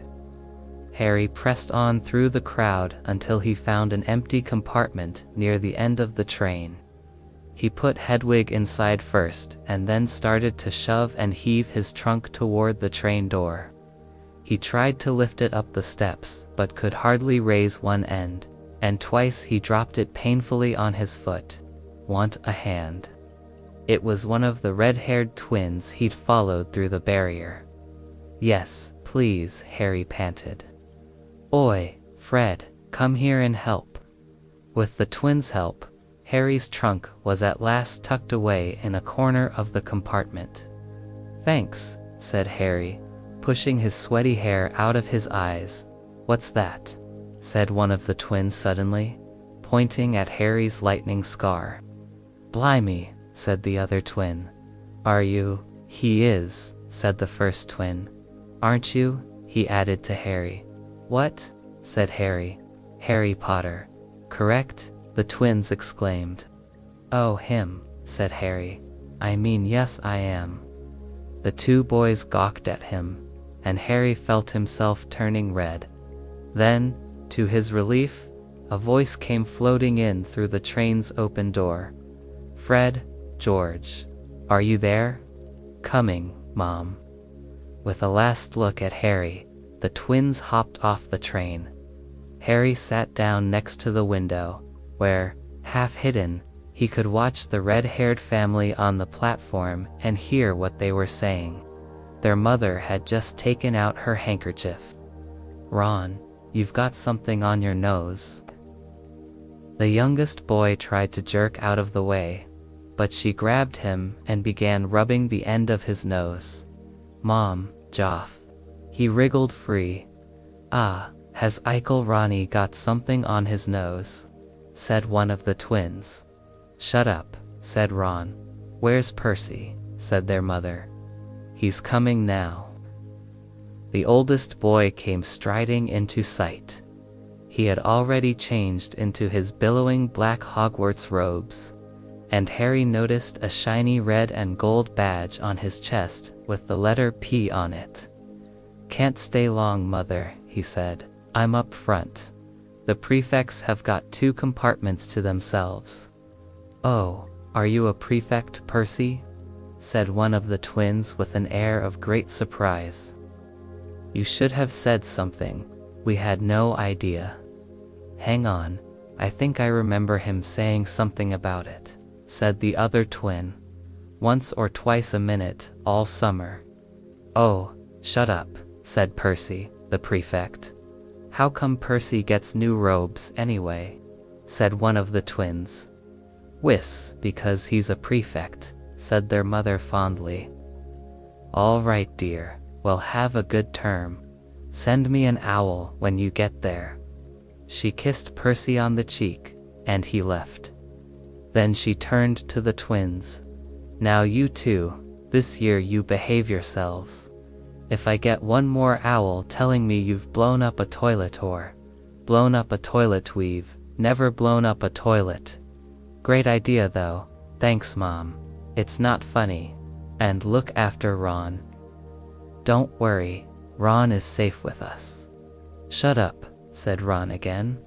He was almost as tall as the twins already, and his nose was still pink where his mother had rubbed it. "Hey Mom, guess what? Guess who we just met on the train?" Harry leaned back quickly so they couldn't see him looking. "You know that black-haired boy who was near us in the station? Know who he is? Who? Harry Potter." Harry heard the little girl's voice. "Oh, Mom, can I go on the train and see him? Mom, oh, please. You've already seen him, Ginny, and the poor boy isn't something you goggle at in a zoo, is he really? Fred, how do you know? I saw his scar. It's really there, like lightning." Poor dear, no wonder he was alone, I wondered. He was ever so polite when he asked how to get onto the platform. Never mind that. Do you think he remembers what you-know-who looks like? The mother suddenly became very stern. "I forbid you to ask him, Fred. No, don't you dare." As though he needs reminding of that on his first day at school. "All right, keep your hair on." A whistle sounded. "Hurry up," their mother said, and the 3 boys clambered onto the train. They leaned out of the window for her to kiss them goodbye, and their younger sister began to cry. "Don't, Ginny. We'll send you loads of owls. We'll send you a Hogwarts toilet seat." "George, only joking, Mom." The train began to move. Harry saw the boys' mother waving, and their sister, half laughing, half crying, running to keep up with the train until it gathered too much speed. Then she fell back and waved. Harry watched the girl and her mother disappear as the train rounded the corner. Houses flashed past the window. Harry felt a great leap of excitement. He didn't know what he was going to, but it had to be better than what he was leaving behind. The door of the compartment slid open, and the youngest red-headed boy came in. "Anyone sitting there?" he asked, pointing at the seat opposite Harry. "Everywhere else is full." Harry shook his head, and the boy sat down. He glanced at Harry and then looked quickly out of the window, pretending he hadn't looked. Harry saw he still had a black mark on his nose. "Hey Ron," the twins were back. "Listen, we're going down the middle of the train. Lee Jordan's got a giant tarantula down there." "Right," mumbled Ron. "Harry," said the other twin, "did we introduce ourselves?" "Fred and George Weasley, and this is Ron, our brother." "See you later then. Bye," said Harry and Ron. The twins slid the compartment door shut behind them. "Are you really Harry Potter?" Ron blurted out. Harry nodded. "Oh well, I thought it might be one of Fred and George's jokes," said Ron. "And have you really got to know?" He pointed at Harry's forehead. Harry pulled back his bangs to show the lightning scar. Ron stared. "So that's where you know who?" "Yes," said Harry, "but I can't remember it." "Nothing," said Ron eagerly. "Well, I remember a lot of green light, but nothing else." "Wow," said Ron. He sat and stared at Harry for a few moments. Then, as though he had suddenly realized what he was doing, he looked quickly out of the window again. "Are all your family wizards?" asked Harry, who found Ron just as interesting as Ron found him. Yes, I think so," said Ron. "I think Mom's got a second cousin who's an accountant, but we never talk about him." "So you must know loads of magic already." The Weasleys were clearly one of those old wizarding families the pale boy in Diagon Alley had talked about. "I heard you went to live with Muggles," said Ron. "What are they like?" "Horrible." "Well, not all of them. My aunt and uncle and cousin are, though. Wish I'd had 3 wizard brothers." "5, said Ron. For some reason, he was looking gloomy. "I'm the 6th in our family to go to Hogwarts. You could say I've got a lot to live up to. Bill and Charlie have already left. Bill was head boy, and Charlie was captain of Quidditch. Now, Percy's a prefect. Fred and George mess around a lot, but they still get really good marks, and everyone thinks they're really funny. Everyone expects me to do as well as the others, but if I do, it's no big deal because they did it first. You never get anything new either, with 5 brothers. I've got Bill's old robes, Charlie's old wand, and Percy's old rat." Ron reached inside his jacket and pulled out a fat gray rat that was asleep. "His name's Scabbers, and he's useless. He hardly ever wakes up. Percy got an owl from my dad for being made a prefect, but they couldn't laugh. I mean, I got Scabbers instead." Ron's ears went pink. He seemed to think he had said too much because he went back to staring out of the window. Harry didn't think there was anything wrong with not being able to afford an owl. After all, he'd never had any money in his life until a month ago. And he told Ron all about having to wear Dudley's old clothes and never getting proper birthday presents. This seemed to cheer Ron up. "I didn't know anything about being a wizard, or about my parents or Voldemort." Ron gasped. "What?" said Harry. "You said you-know-who's name," said Ron, sounding both shocked and impressed. "I'd have thought you, of all people, ... "I'm not trying to be brave or anything," said Harry. "I just never knew you shouldn't say it. I mean, I've got loads to learn, I bet," he added, voicing for the first time something that had been worrying him a lot lately. "I bet I'm the worst in the class." "You won't be. There are loads of people who come from Muggle families, and they learn quick enough." While they had been talking, the train had carried them out of London. Now they were speeding past fields full of cows and sheep. They were quiet for a time, watching the fields and lanes flick past. Around 12:30, there was a great clattering outside in the corridor, and a smiling dimpled woman slid back their door. "Anything off the cart, dears?" Harry, who hadn't had any breakfast, leaped to his feet, but Ron's ears went pink again, and he muttered that he'd brought sandwiches. Harry went out into the corridor. He had never had any money for candy with the Dursleys, and now that he had pockets rattling with gold and silver, he was ready to buy as many Mars bars as he could carry. But the woman didn't have Mars bars. What she did have were Bertie Bott's every flavor beans, Drooble's best blowing gum, chocolate frogs, pumpkin pasties, cauldron cakes, licorice wands, and a number of other strange things Harry had never seen in his life. Not wanting to miss anything, he got some of everything and paid the woman 11 silver sickles and 7 bronze nuts. Ron stared. Harry brought it all back into the compartment and tipped it onto an empty seat. "Hungry, starving," said Harry, taking a large bite out of a pumpkin pasty. Ron had taken out a lumpy package and unwrapped it. There were 4 sandwiches inside. He pulled one of them apart and said, "She always forgets I don't like corned beef." "Swap you for one of these," said Harry, holding up a pasty. "Go on, you don't want this. It's all dry," said Ron. "She hasn't got much time," he added quickly.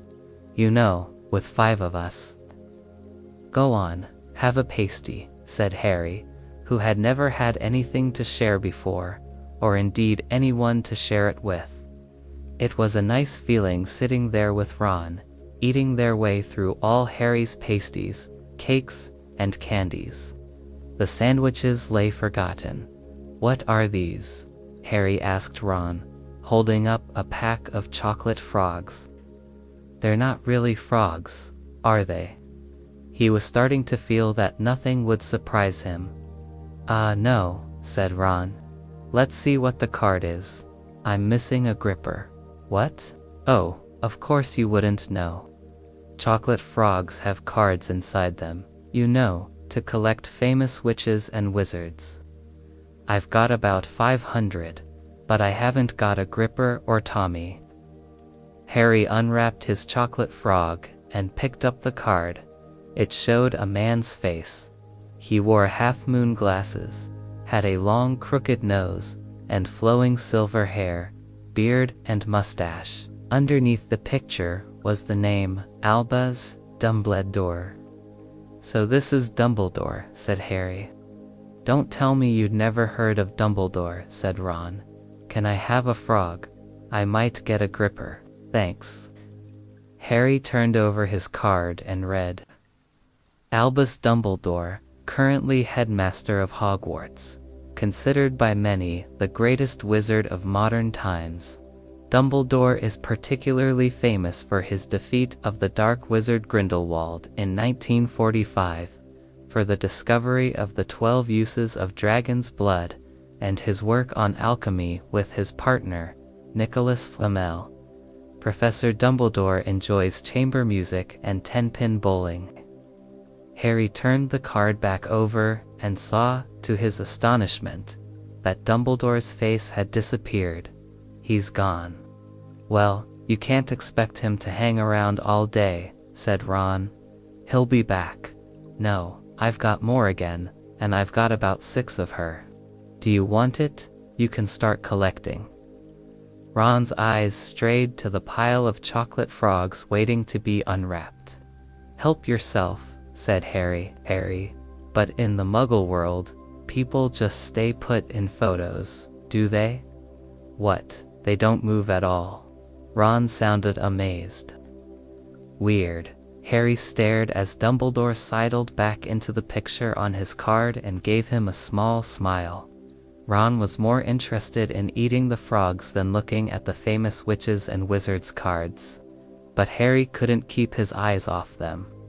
Soon he had not only Dumbledore and Morana, but also Hengist of Woodcroft, Albus Gran, Cersei, Paracelsus, and Merlin. He finally tore his eyes away from the druidess Coda, who was scratching her nose, to open a bag of Bertie Bott's every flavor beans. "You want to be careful with those," Ron warned. "When they say every flavor, they mean every flavor. You know, you get all the ordinary ones like chocolate and peppermint and marmalade. But then you can get spinach and liver and tripe. George reckons he had a booger-flavored one once." Ron picked up a green bean, looked at it carefully, and bit into a corner. BLC, sprouts.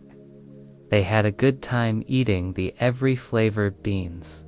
Harry got toast, coconut, baked bean, strawberry, curry, grass, coffee, sardine, and was even brave enough to nibble the end of a funny gray one Ron wouldn't touch, which turned out to be pepper. The countryside, now flying past the window, was becoming wilder. The neat fields had gone. Now there were woods, twisting rivers, and dark green hills. There was a knock on the door of their compartment, and the round-faced boy Harry had passed on platform 9 3/4 came in. He looked tearful. "Sorry," he said, "but have you seen a toad at all?" When they shook their heads, he wailed, "I've lost him. He keeps getting away from me."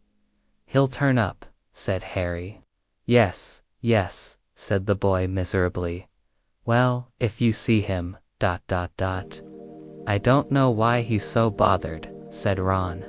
"If I'd brought a toad, I'd lose it as quick as I could. Mind you, I brought Scabbers, so I can't talk." The rat was still snoozing on Ron's lap. "He might have died, and you wouldn't know the difference," said Ron, in disgust. "I tried to turn him yellow yesterday to make him more interesting, but the spell didn't work. I'll show you." He rummaged around in his trunk and pulled out a very battered-looking wand that was chipped in places, and something white was glinting at the end, unicorn hairs nearly poking out. Anyway, he had just raised his wand when the toadless boy was back again, but this time he had a girl with him. She was already wearing her new Hogwarts robe. "Has anyone seen a toad?" "Neville's lost one," she said. She had a bossy sort of voice, lots of bushy brown hair, and rather large front teeth. "We've already told him we haven't seen it," said Ron, but the girl wasn't listening. She was looking at the wand in his hand.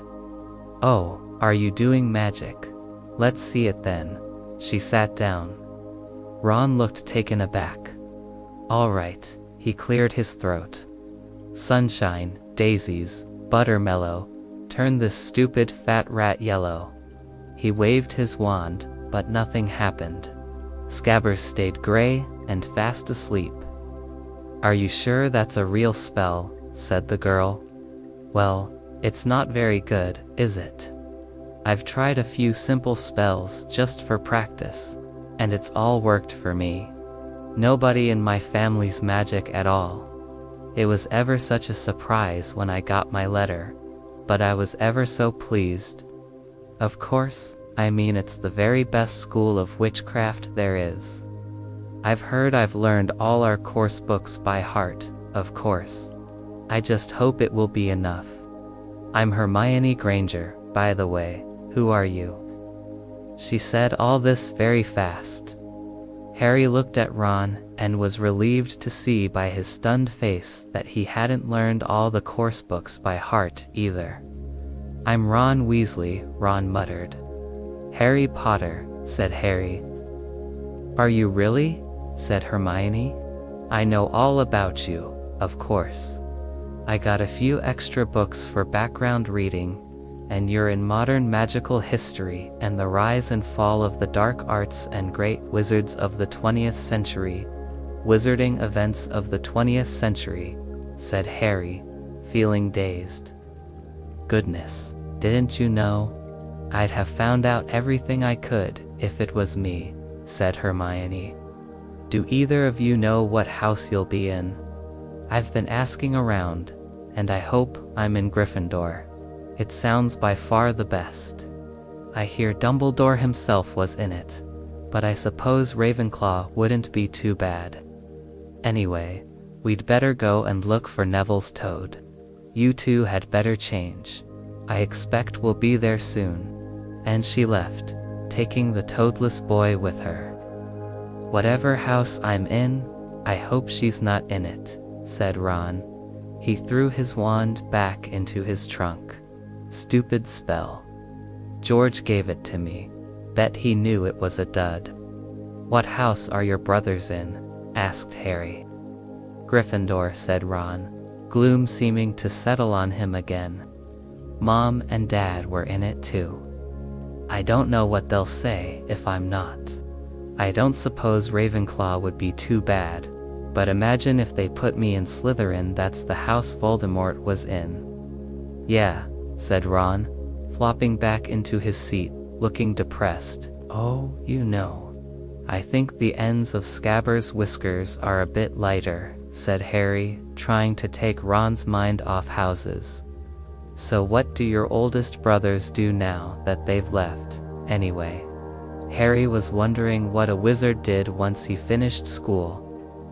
Charlie's in Romania studying dragons, and Bill's in Africa doing something for Gringotts, said Ron. Did you hear about Gringotts? It's been all over the Daily Prophet, but I don't suppose you get that with the Muggles. Someone tried to rob a high-security vault. Harry stared. Really? What happened to them? Nothing. That's why it's such big news they haven't been caught. My dad says it must have been a powerful dark wizard to get into Gringotts, but they don't think they took anything. That's what's odd. Of course, everyone gets scared when something like this happens in case Voldemort's behind it. Harry turned this news over in his mind. He was starting to get a prickle of fear every time Voldemort was mentioned. He supposed this was all part of entering the magical world. But it had been a lot more comfortable saying Voldemort without worrying. What's your Quidditch team? Ron asked. I don't know any, Harry confessed. Ron looked dumbfounded. Oh, you wait. It's the best game in the world. He was off explaining all about the 4 balls and the positions of the 7 players, describing famous games he'd been to with his brothers and the broomstick he'd like to get if he had the money. He was just taking Harry through the finer points of the game when the compartment door slid open yet again. But it wasn't Neville, the toadless boy, or Hermione Granger this time. 3 boys entered, and Harry recognized the middle one at once. It was the pale boy from Madame Malkin's robe shop. He was looking at Harry with a lot more interest than he'd shown back in Diagon Alley. Is it true? He said. They're saying all down the train that Harry Potter's in this compartment. So it's you, is it? Yes, said Harry. He was looking at the other boys. Both of them were thick-set and looked extremely mean, standing on either side of the pale boy like bodyguards. Oh, this is Crabbe, and this is Goyle, said the pale boy carelessly, noticing where Harry was looking. And my name's Malfoy, Draco Malfoy. Ron gave a slight cough, which might have been hiding a snigger. Draco Malfoy looked at him. Think my name's funny, do you? No need to ask who you are. My father told me all the Weasleys have red hair, freckles, and more children than they can afford. He turned back to Harry. You'll soon find out some wizarding families are much better than others, Potter. You don't want to go making friends with the wrong sort. I can help you there. He held out his hand to shake Harry's, but Harry didn't take it. I think I can tell who the wrong sort are for myself. Thanks, he said coolly. Draco Malfoy didn't go red, but a pink tinge appeared in his pale cheeks. "I'd be careful if I were you, Potter," he said slowly. "Unless you're a bit politer, you'll go the same way as your parents.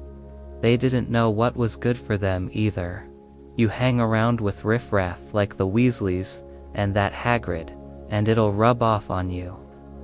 Both Harry and Ron stood up.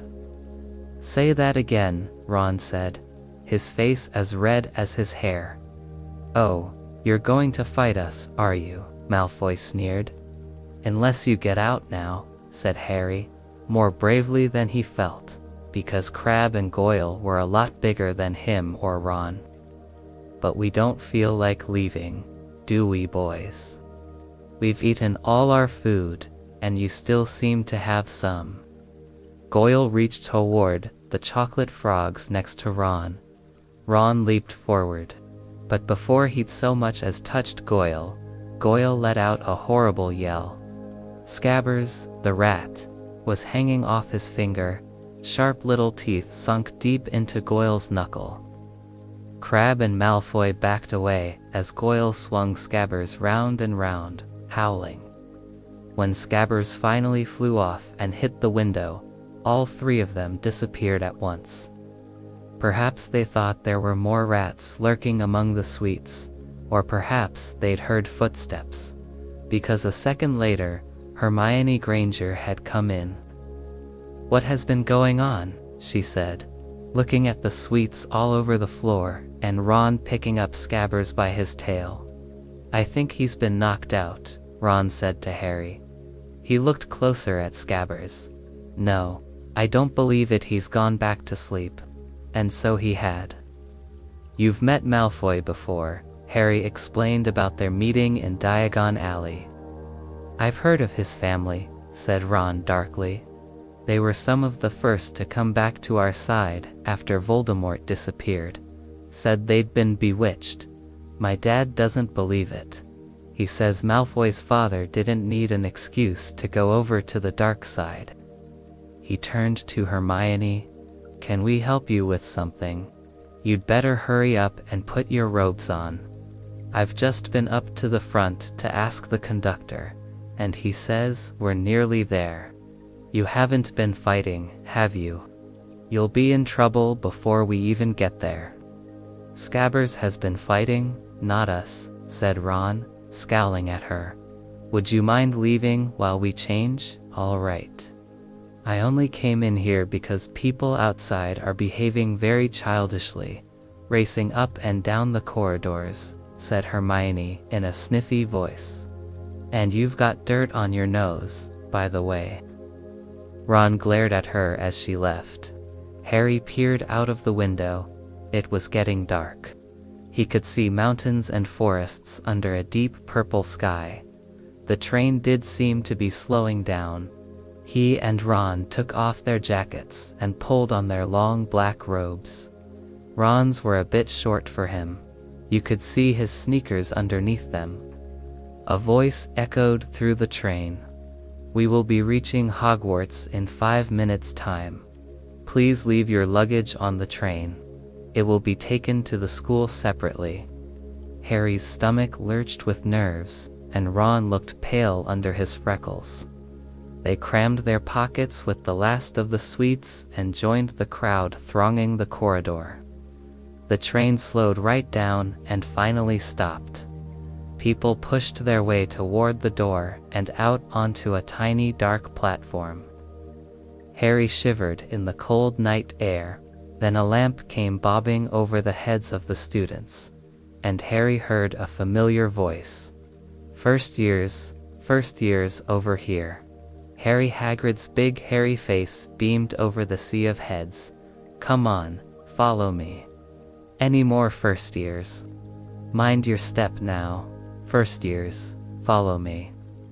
Slipping and stumbling, they followed Hagrid down what seemed to be a steep, narrow path. It was so dark on either side of them that Harry thought there must be thick trees there. Nobody spoke much. Neville, the boy who kept losing his toad, sniffed once or twice. "You'll get your first sight of Hogwarts in a sec, Hagrid." shouted over his shoulder as they rounded the bend, and suddenly there was a loud noise. The narrow path opened up to the edge of a vast black lake, with a tall mountain on the other side. At the top of the mountain, a grand castle sparkled in the starry sky, adorned with many turrets and towers. Hagrid pointed to a fleet of small boats resting in the water by the shore, explaining that only 4 people could fit in each boat. Harry and Ron were joined in their boat by Neville and Hermione. "Everyone in," shouted Hagrid, who had a boat all to himself. Then, with a call to move forward, the fleet of little boats set off together, gliding across the lake, which was as smooth as glass. The group was silent, gazing up at the towering castle above them, as they sailed closer to the cliff on which it stood.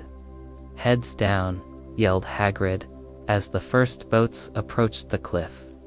They all ducked, and the little boats carried them through a curtain of ivy that concealed a wide opening in the cliff face. They were taken through a dark tunnel that seemed to lead directly beneath the castle, until they reached an underground harbor, where they climbed out onto rocks and pebbles. "Oi, you there? Is this your toad?" Hagrid asked as he checked the boats while people disembarked. "Aw, Trevor," Neville exclaimed, happily holding out his hands. They then climbed up a passageway illuminated by Hagrid's lamp, finally emerging onto smooth, damp grass right in the shadow of the castle. They walked up a flight of stone steps and gathered around the enormous oak front door. "Everyone here, you still got your toad," Hagrid said, raising his gigantic fist and knocking 3 times on the castle door. Chapter 7: The Sorting Hat. The door swung open immediately, revealing a tall witch with black hair dressed in emerald green robes. She had a very stern expression, and Harry's first thought was that this was not someone to cross. "First years," said Hagrid. "Professor McGonagall will take them from here." "Thank you, Hagrid. I will handle them from here," she replied, pulling the door wide open. The entrance hall was enormous. It could have easily accommodated the entire Dursley house. The stone walls were illuminated by flaming torches, reminiscent of those at Gringotts. The ceiling was too high to see, and a magnificent marble staircase led up to the upper floors. They followed Professor McGonagall across the flagged stone floor, and Harry could hear the hum of hundreds of voices coming from a doorway to the right. The rest of the school must already be gathered, but Professor McGonagall led the first years into a small, empty chamber off the hall. They crowded in, standing closer together than they would normally have liked, peering around nervously. "Welcome to Hogwarts," said Professor McGonagall. "The start-of-term banquet will begin shortly, but before you take your seats in the Great Hall, you will be sorted into your houses. The sorting is a very important ceremony because, while you are here, your house will be like your family within Hogwarts. You will attend classes with the rest of your house, sleep in your house dormitory, and spend your free time in your house common room." She continued, "The 4 houses are called Gryffindor, Hufflepuff, Ravenclaw, and Slytherin. Each house has its own noble history and has produced outstanding witches and wizards. While you are at Hogwarts, your achievements will earn house points, and any rule breaking will lose house points. At the end of the year, the house with the most points will be awarded the House Cup, a great honor. I hope each of you will be a credit to whichever house you are sorted into. The sorting ceremony will take place in a few minutes in front of the rest of the school. I suggest you all smarten yourselves up as much as you can while you wait." Her gaze lingered for a moment on Neville's cloak, which was fastened under his left ear, and on Ron's smudged nose. Harry nervously tried to flatten his hair. "I shall return when we are ready for you," said Professor McGonagall. "Please wait quietly." With that, she left the chamber. Harry swallowed hard. "How exactly do they sort us into houses?" he asked Ron. "Some sort of test, I think," Ron replied. "Fred said it hurts a lot, but I think he was joking," added Ron. Harry's heart sank at the thought of a test in front of the whole school. He didn't know any magic yet. What on earth would he have to do? This was something he hadn't expected at all. He looked around anxiously and noticed that everyone else looked just as terrified. No one was talking much, except Hermione, who was whispering rapidly about all the spells she had learned and wondering which one she would need. Harry tried hard not to listen. He had never been more nervous, not even when he had to take a school report home to the Dursleys, saying he had somehow turned his teacher's wig blue. He kept his eyes fixed on the door, waiting for Professor McGonagall to return and lead him to his doom. Suddenly, something happened that made him jump a foot in the air. Several people behind him screamed. "What the?" he gasped, and so did those around him. About 20 ghosts had just streamed through the back wall, pearly white and slightly transparent. They glided across the room, talking to one another and hardly noticing the first years. They seemed to be arguing. One ghost, who looked like a fat little monk, was saying, "Forgive and forget, I say. We ought to give him a second chance. My dear Friar, haven't we given Peeves all the chances he deserves? He gives us all a bad name, and you know he's not really even a ghost. I say, what are you all doing here?" A ghost wearing rough tights suddenly noticed the first years. Nobody answered. "New students," said the fat friar, smiling around at them. "About to be sorted, I suppose." A few people nodded mutely. "Hope to see you in Hufflepuff," said the friar. "My old house, you know." "Move along now," said a sharp voice. "The sorting ceremony is about to start." Professor McGonagall had returned. One by one, the ghosts floated away through the opposite wall. "Now form a line," Professor McGonagall told the first years. "Follow me." Feeling oddly as though his legs had turned to lead, Harry got into line behind a boy with sandy hair, with Ron behind him. They walked out of the chamber, back across the hall, and through a pair of double doors into the great hall. Harry had never even imagined such a strange and splendid place. It was lit by thousands of candles floating in mid-air over 4 long tables where the rest of the students were sitting. These tables were laid with glittering golden plates and goblets. At the top of the hall was another long table where the teachers were sitting. Professor McGonagall led the first years to a halt in a line facing the other students, with the teachers behind them. The hundreds of faces staring at them looked like pale lanterns in the flickering candlelight. Dotted here and there among the students, the ghosts shone misty silver, mainly to avoid all the staring eyes. Harry looked upward and saw a velvety black ceiling dotted with stars. He heard Hermione whisper, "It's bewitched to look like the sky outside. I read about it in Hogwarts, a history." It was hard to believe there was a ceiling at all, and that the Great Hall didn't simply open onto the heavens. Harry quickly looked down again as Professor McGonagall silently placed a 4-legged stool in front of the first years. On top of the stool, she put a pointed wizard's hat. This hat was patched, frayed, and extremely dirty. Aunt Petunia wouldn't have let it in the house. Maybe they have to try and get a rabbit out of it, Harry thought wildly. That seemed the sort of thing to expect. Noticing that everyone in the hall was now staring at the hat, he stared at it too. For a few seconds, There was complete silence. Then the hat twitched. A rip near the brim opened wide like a mouth, and the hat began to sing.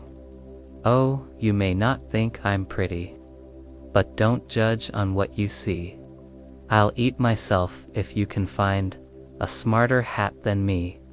You can keep your bowlers black, your top hats sleek and tall, for I'm the Hogwarts sorting hat, and I can cap them all. There's nothing hidden in your head the sorting hat can't see, so try me on and I will tell you where you ought to be. You might belong in Gryffindor, where dwell the brave at heart. Their daring nerve and chivalry set Gryffindor apart. You might belong in Hufflepuff, where they are just and loyal. Those patient Hufflepuffs are true and unafraid of toil.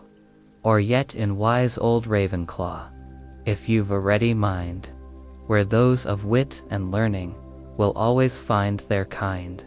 Or perhaps in Slytherin, you'll make your real friends. Those cunning folk use any means to achieve their ends. So put me on, don't be afraid, and don't get in a flap. You're in safe hands, though I have none, for I'm a thinking cap." The whole hall burst into applause as the hat finished its song.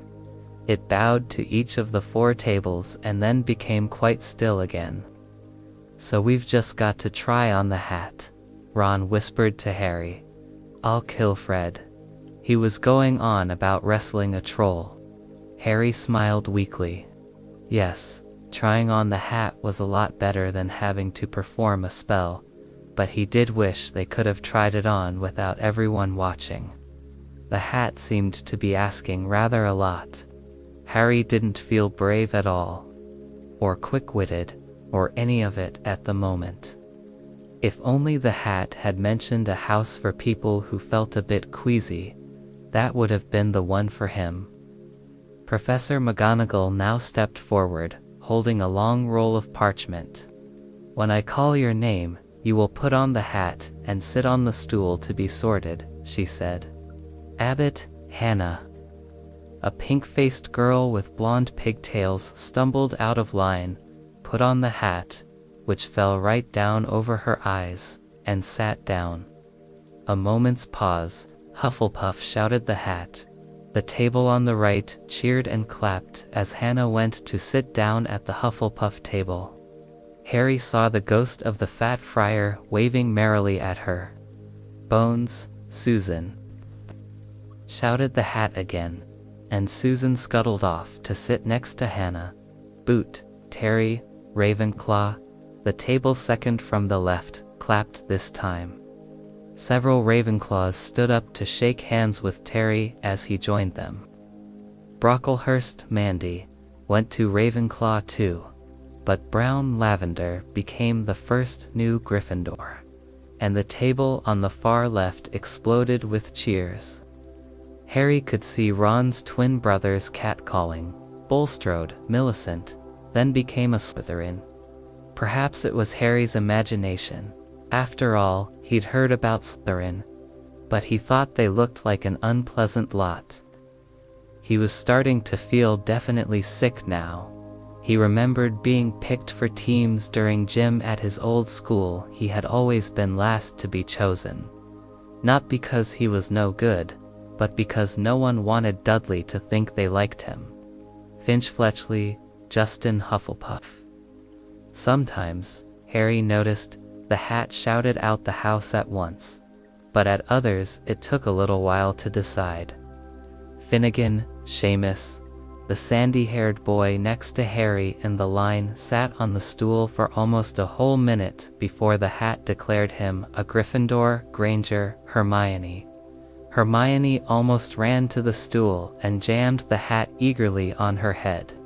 Gryffindor, shouted the hat. Ron groaned. A horrible thought struck Harry, as horrible thoughts always do when you're very nervous. What if he wasn't chosen at all? What if he just sat there with the hat over his eyes for ages, until Professor McGonagall jerked it off his head and said there had obviously been a mistake and he'd better get back on the train. When Neville Longbottom, the boy who kept losing his toad, was called, he fell over on his way to the stool. The hat took a long time to decide with Neville. When it finally shouted Gryffindor, Neville ran off, still wearing it, and had to jog back amid gales of laughter to give it to Professor McGonagall. Makidogao, Moragi. Morag swaggered forward when his name was called, and got his wish at once. The hat had barely touched his head when it screamed Slytherin. Malfoy went to join his friends Crabbe and Goyle, looking pleased with himself. There weren't many people left now. Moon, not Parkinson. Then a pair of twin girls, Paddle and Paddle, then Perks, Sally Ann, and then, at last, Potter, Harry. As Harry stepped forward, whispers suddenly broke out like little hissing fires all over the hall. Potter, did she say the Harry Potter? The last thing Harry saw before the hat dropped over his eyes was the hall full of people craning to get a good look at him. Next second, he was looking at the black inside of the hat. He waited. Said a small voice in his ear. Difficult. Very difficult. Plenty of courage, I see. Not a bad mind either. There's talento, my goodness. Yes, and a nice thirst to prove yourself. Now that's interesting. So where shall I put you? Harry gripped the edges of the stool and thought, not Slytherin, not Slytherin, not Slytherin, not Slytherin, said the small voice. Are you sure? You could be great, you know. It's all here in your head. And Slytherin will help you on the way to greatness. No doubt about that. No, well, if you're sure, better be Gryffindor. Harry heard the hat shout the last word to the whole hall. He took off the hat and walked shakily toward the Gryffindor table. He was so relieved to have been chosen, and not put in Slytherin. He hardly noticed that he was getting the loudest cheer yet. Percy, the prefect, got up and shook his hand vigorously, while the Weasley twins yelled, "We got Potter, we got Potter." Harry sat down opposite the ghost in the ruff he'd seen earlier. The ghost patted his arm, giving Harry the sudden horrible feeling he'd just plunged it into a bucket of ice-cold water. He could see the high table properly now. At the end nearest him sat Hagrid, who caught his eye and gave him the thumbs up. Harry grinned back. And there, in the center of the high table, in a large gold chair, sat Albus Dumbledore. Harry recognized him at once from the card he'd gotten out of the chocolate frog on the train. Dumbledore's silver hair was the only thing in the whole hall that shone as brightly as the ghost's. Harry spotted Professor Quirrell too, the nervous young man from the Leaky Cauldron. He was looking very peculiar in a large purple turban. And now there were only 4 people left to be sorted. Dean Thomas, a black boy, even taller than Ron, joined Harry at the Gryffindor table. Turpin, Lisa, became a Ravenclaw, and then it was Ron's turn. He was pale green by now.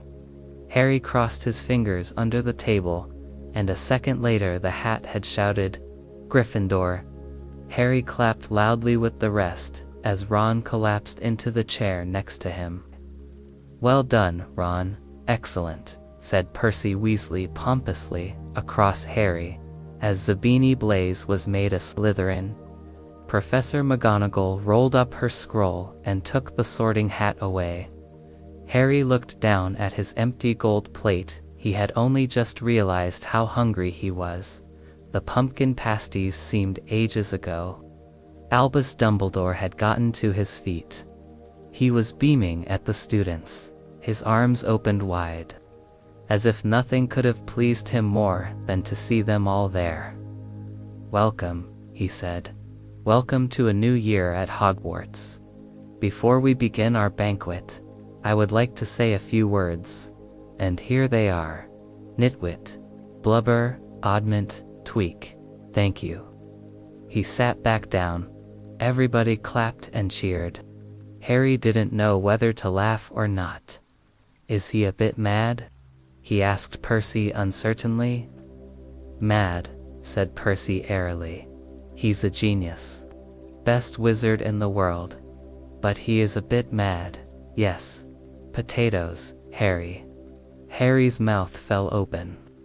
The dishes in front of him were now piled with food. He had never seen so many things he liked to eat on one table. Roast beef, roast chicken, pork chops and lamb chops, sausages, bacon and steak. Boiled potatoes, roast potatoes, fries, Yorkshire pudding, peas, carrots, gravy, ketchup and, for some strange reason, peppermint humbugs. The Dursleys had never exactly starved Harry, but he'd never been allowed to eat as much as he liked. Dudley had always taken anything that Harry really wanted, even if it made him sick. Harry piled his plate with a bit of everything except the peppermints and began to eat. It was all delicious. That does look good, said the ghost in the ruff sadly, watching Harry cut up his steak, can't you? I haven't eaten for nearly 500 years, said the ghost. I don't need to, of course, but one does miss it. I don't think I've introduced myself. Sir Nicholas de Minzy Porpington, at your service, resident ghost of Gryffindor Tower. I know who you are, said Ron suddenly. My brothers told me about you, you're nearly headless Nick. I would prefer you to call me Sir Nicholas de Mimsy. The ghost began stiffly, but Seamus Finnegan interrupted. Nearly headless. How can you be nearly headless? Sir Nicholas looked extremely miffed, as if their little chat wasn't going at all the way he wanted. Like this, he said irritably. He seized his left ear and pulled. His whole head swung off his neck and fell onto his shoulder, as if it was on a hinge. Someone had obviously tried to behead him, but not done it properly. Looking pleased at the stunned looks on their faces. Nearly headless. Nick flipped his head back onto his neck, coughed, and said, So new Gryffindors. I hope you're going to help us win the house championship this year. Gryffindors have never gone so long without winning. Slytherin have got the cup 6 years in a row. The Bloody Baron's becoming almost unbearable. He's the Slytherin ghost. Harry looked over at the Slytherin table and saw a horrible ghost sitting there with blank, staring eyes, a gaunt face, and robes stained with silver blood. He was right next to Malfoy, who, Harry was pleased to see, didn't look too pleased with the seating arrangements. How did he get covered in blood? Asked Seamus with great interest. I've never asked, said nearly headless Nick delicately. When everyone had eaten as much as they could, the remains of the food faded from the plates, leaving them sparkling clean as before. A moment later, the desserts appeared. Blocks of ice cream in every flavor you could think of. Apple pies, treacle tarts, chocolate jam donuts, trifle, strawberries, jelly, rice pudding. As Harry helped himself to a treacle tart, the talk turned to their families. I'm half and half, said Seamus. Me dad's a muggle. Mum didn't tell him she was a witch till after they were married. Bit of a nasty shock for him. The others laughed. What about you, Neville? Said Ron. Well, my gran brought me up, and she's a witch, said Neville. But the family thought I was all muggle for ages. My great-uncle Algy kept trying to catch me off my guard and force some magic out of me. He pushed me off the end of Blackpool Pier once. I nearly drowned, but nothing happened until I was 8. Great Uncle Algy came round for dinner, and he was hanging me out of an upstairs window by the ankles, when my great auntie Enid offered him a meringue, and he accidentally let go. But I bounced all the way down the garden and into the road. They were all really pleased. Gran was crying. She was so happy. And you should have seen their faces when I got in here. They thought I might not be magic enough, you see. Great Uncle Algy was so pleased he bought me my toad. On Harry's other side, Percy Weasley and Hermione were talking about lessons. I do hope they start right away. There's so much to learn. I'm particularly interested in transfiguration. You note turning something into something else. Of course, it's supposed to be very difficult. You'll be starting small, just matches into needles and that sort of thing. Harry, who was starting to feel warm and sleepy, looked up at the high table again. Hagrid was drinking deeply from his goblet. Professor McGonagall was talking to Professor Dumbledore. Professor Quirrell, in his absurd turban, was talking to a teacher with greasy black hair, a hooked nose, and sallow skin. It happened very suddenly. The hook-nosed teacher looked past Quirrell's turban straight into Harry's eyes, and a sharp, hot pain shot across the scar on Harry's forehead. Ouch! Harry clapped a hand to his head. What is it? Asked Percy. Nothing. The pain had gone as quickly as it had come. Harder to shake off was the feeling Harry had gotten from the teacher's look, a feeling that he didn't like Harry at all. Who's that teacher talking to, Professor Quirrell? He asked Percy. Oh, you know Quirrell already, do you? No wonder he's looking so nervous. That's Professor Snape. He teaches potions, but he doesn't want to. Everyone knows he's after Quirrell's job. Knows an awful lot about the dark arts. Snape. Harry watched Snape for a while, but Snape didn't look at him again. At last, the desserts too disappeared, and Professor Dumbledore got to his feet again. The hall fell silent. Just a few more words now that we are all fed and watered. I have a few start-of-term notices to give you. First years should note that the forest on the grounds is forbidden to all pupils, and a few of our older students would do well to remember that as well. Dumbledore's twinkling eyes flashed in the direction of the Weasley twins. I have also been asked by Mr. Filch, the caretaker, to remind you all that no magic should be used between classes in the corridors. Quidditch trials will be held in the second week of the term. Anyone interested in playing for their house teams should contact Madam Hooch. And finally, I must tell you that this year the third-floor corridor on the right-hand side is out of bounds to everyone who does not wish to die a very painful death. Harry laughed, but he was one of the few who did. He's not serious, he muttered to Percy.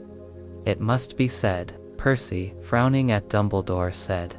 It's odd because he usually gives us a reason why we're not allowed to go somewhere. The forest's full of dangerous beasts, everyone knows that. I do think he might have told us prefects at least. And now, before we go to bed, let us sing the school song, cried Dumbledore. Harry noticed that the other teachers' smiles had become rather fixed. Dumbledore gave his wand a little flick, as if he was trying to get a fly off the end, and a long golden ribbon flew out of it, which rose high above the tables and twisted itself, snake-like, into words. Everyone pick your favorite tune, said Dumbledore, and off we go. And the school bellowed, Hogwarts, Hogwarts, Hoggy-Warty, Hogwarts, teach us something, please. Whether we be old and bald, or young with scabby knees, our heads could do with filling, with some interesting stuff. For now, they're bare and full of air, dead flies and bits of fluff. So teach us things worth knowing. bring back what we've forgot. Just do your best, we'll do the rest. And learn until our brains all rot. Everybody finished the song at different times.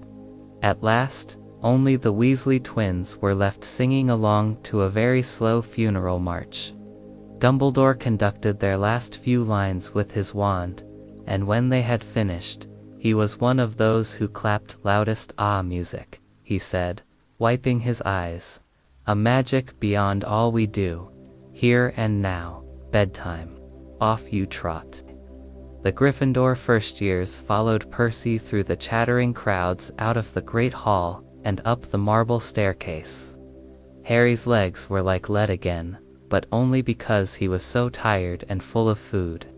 He was too sleepy even to be surprised that the people in the portraits along the corridors whispered and pointed as they passed, or that twice Percy led them through doorways hidden behind sliding panels and hanging tapestries.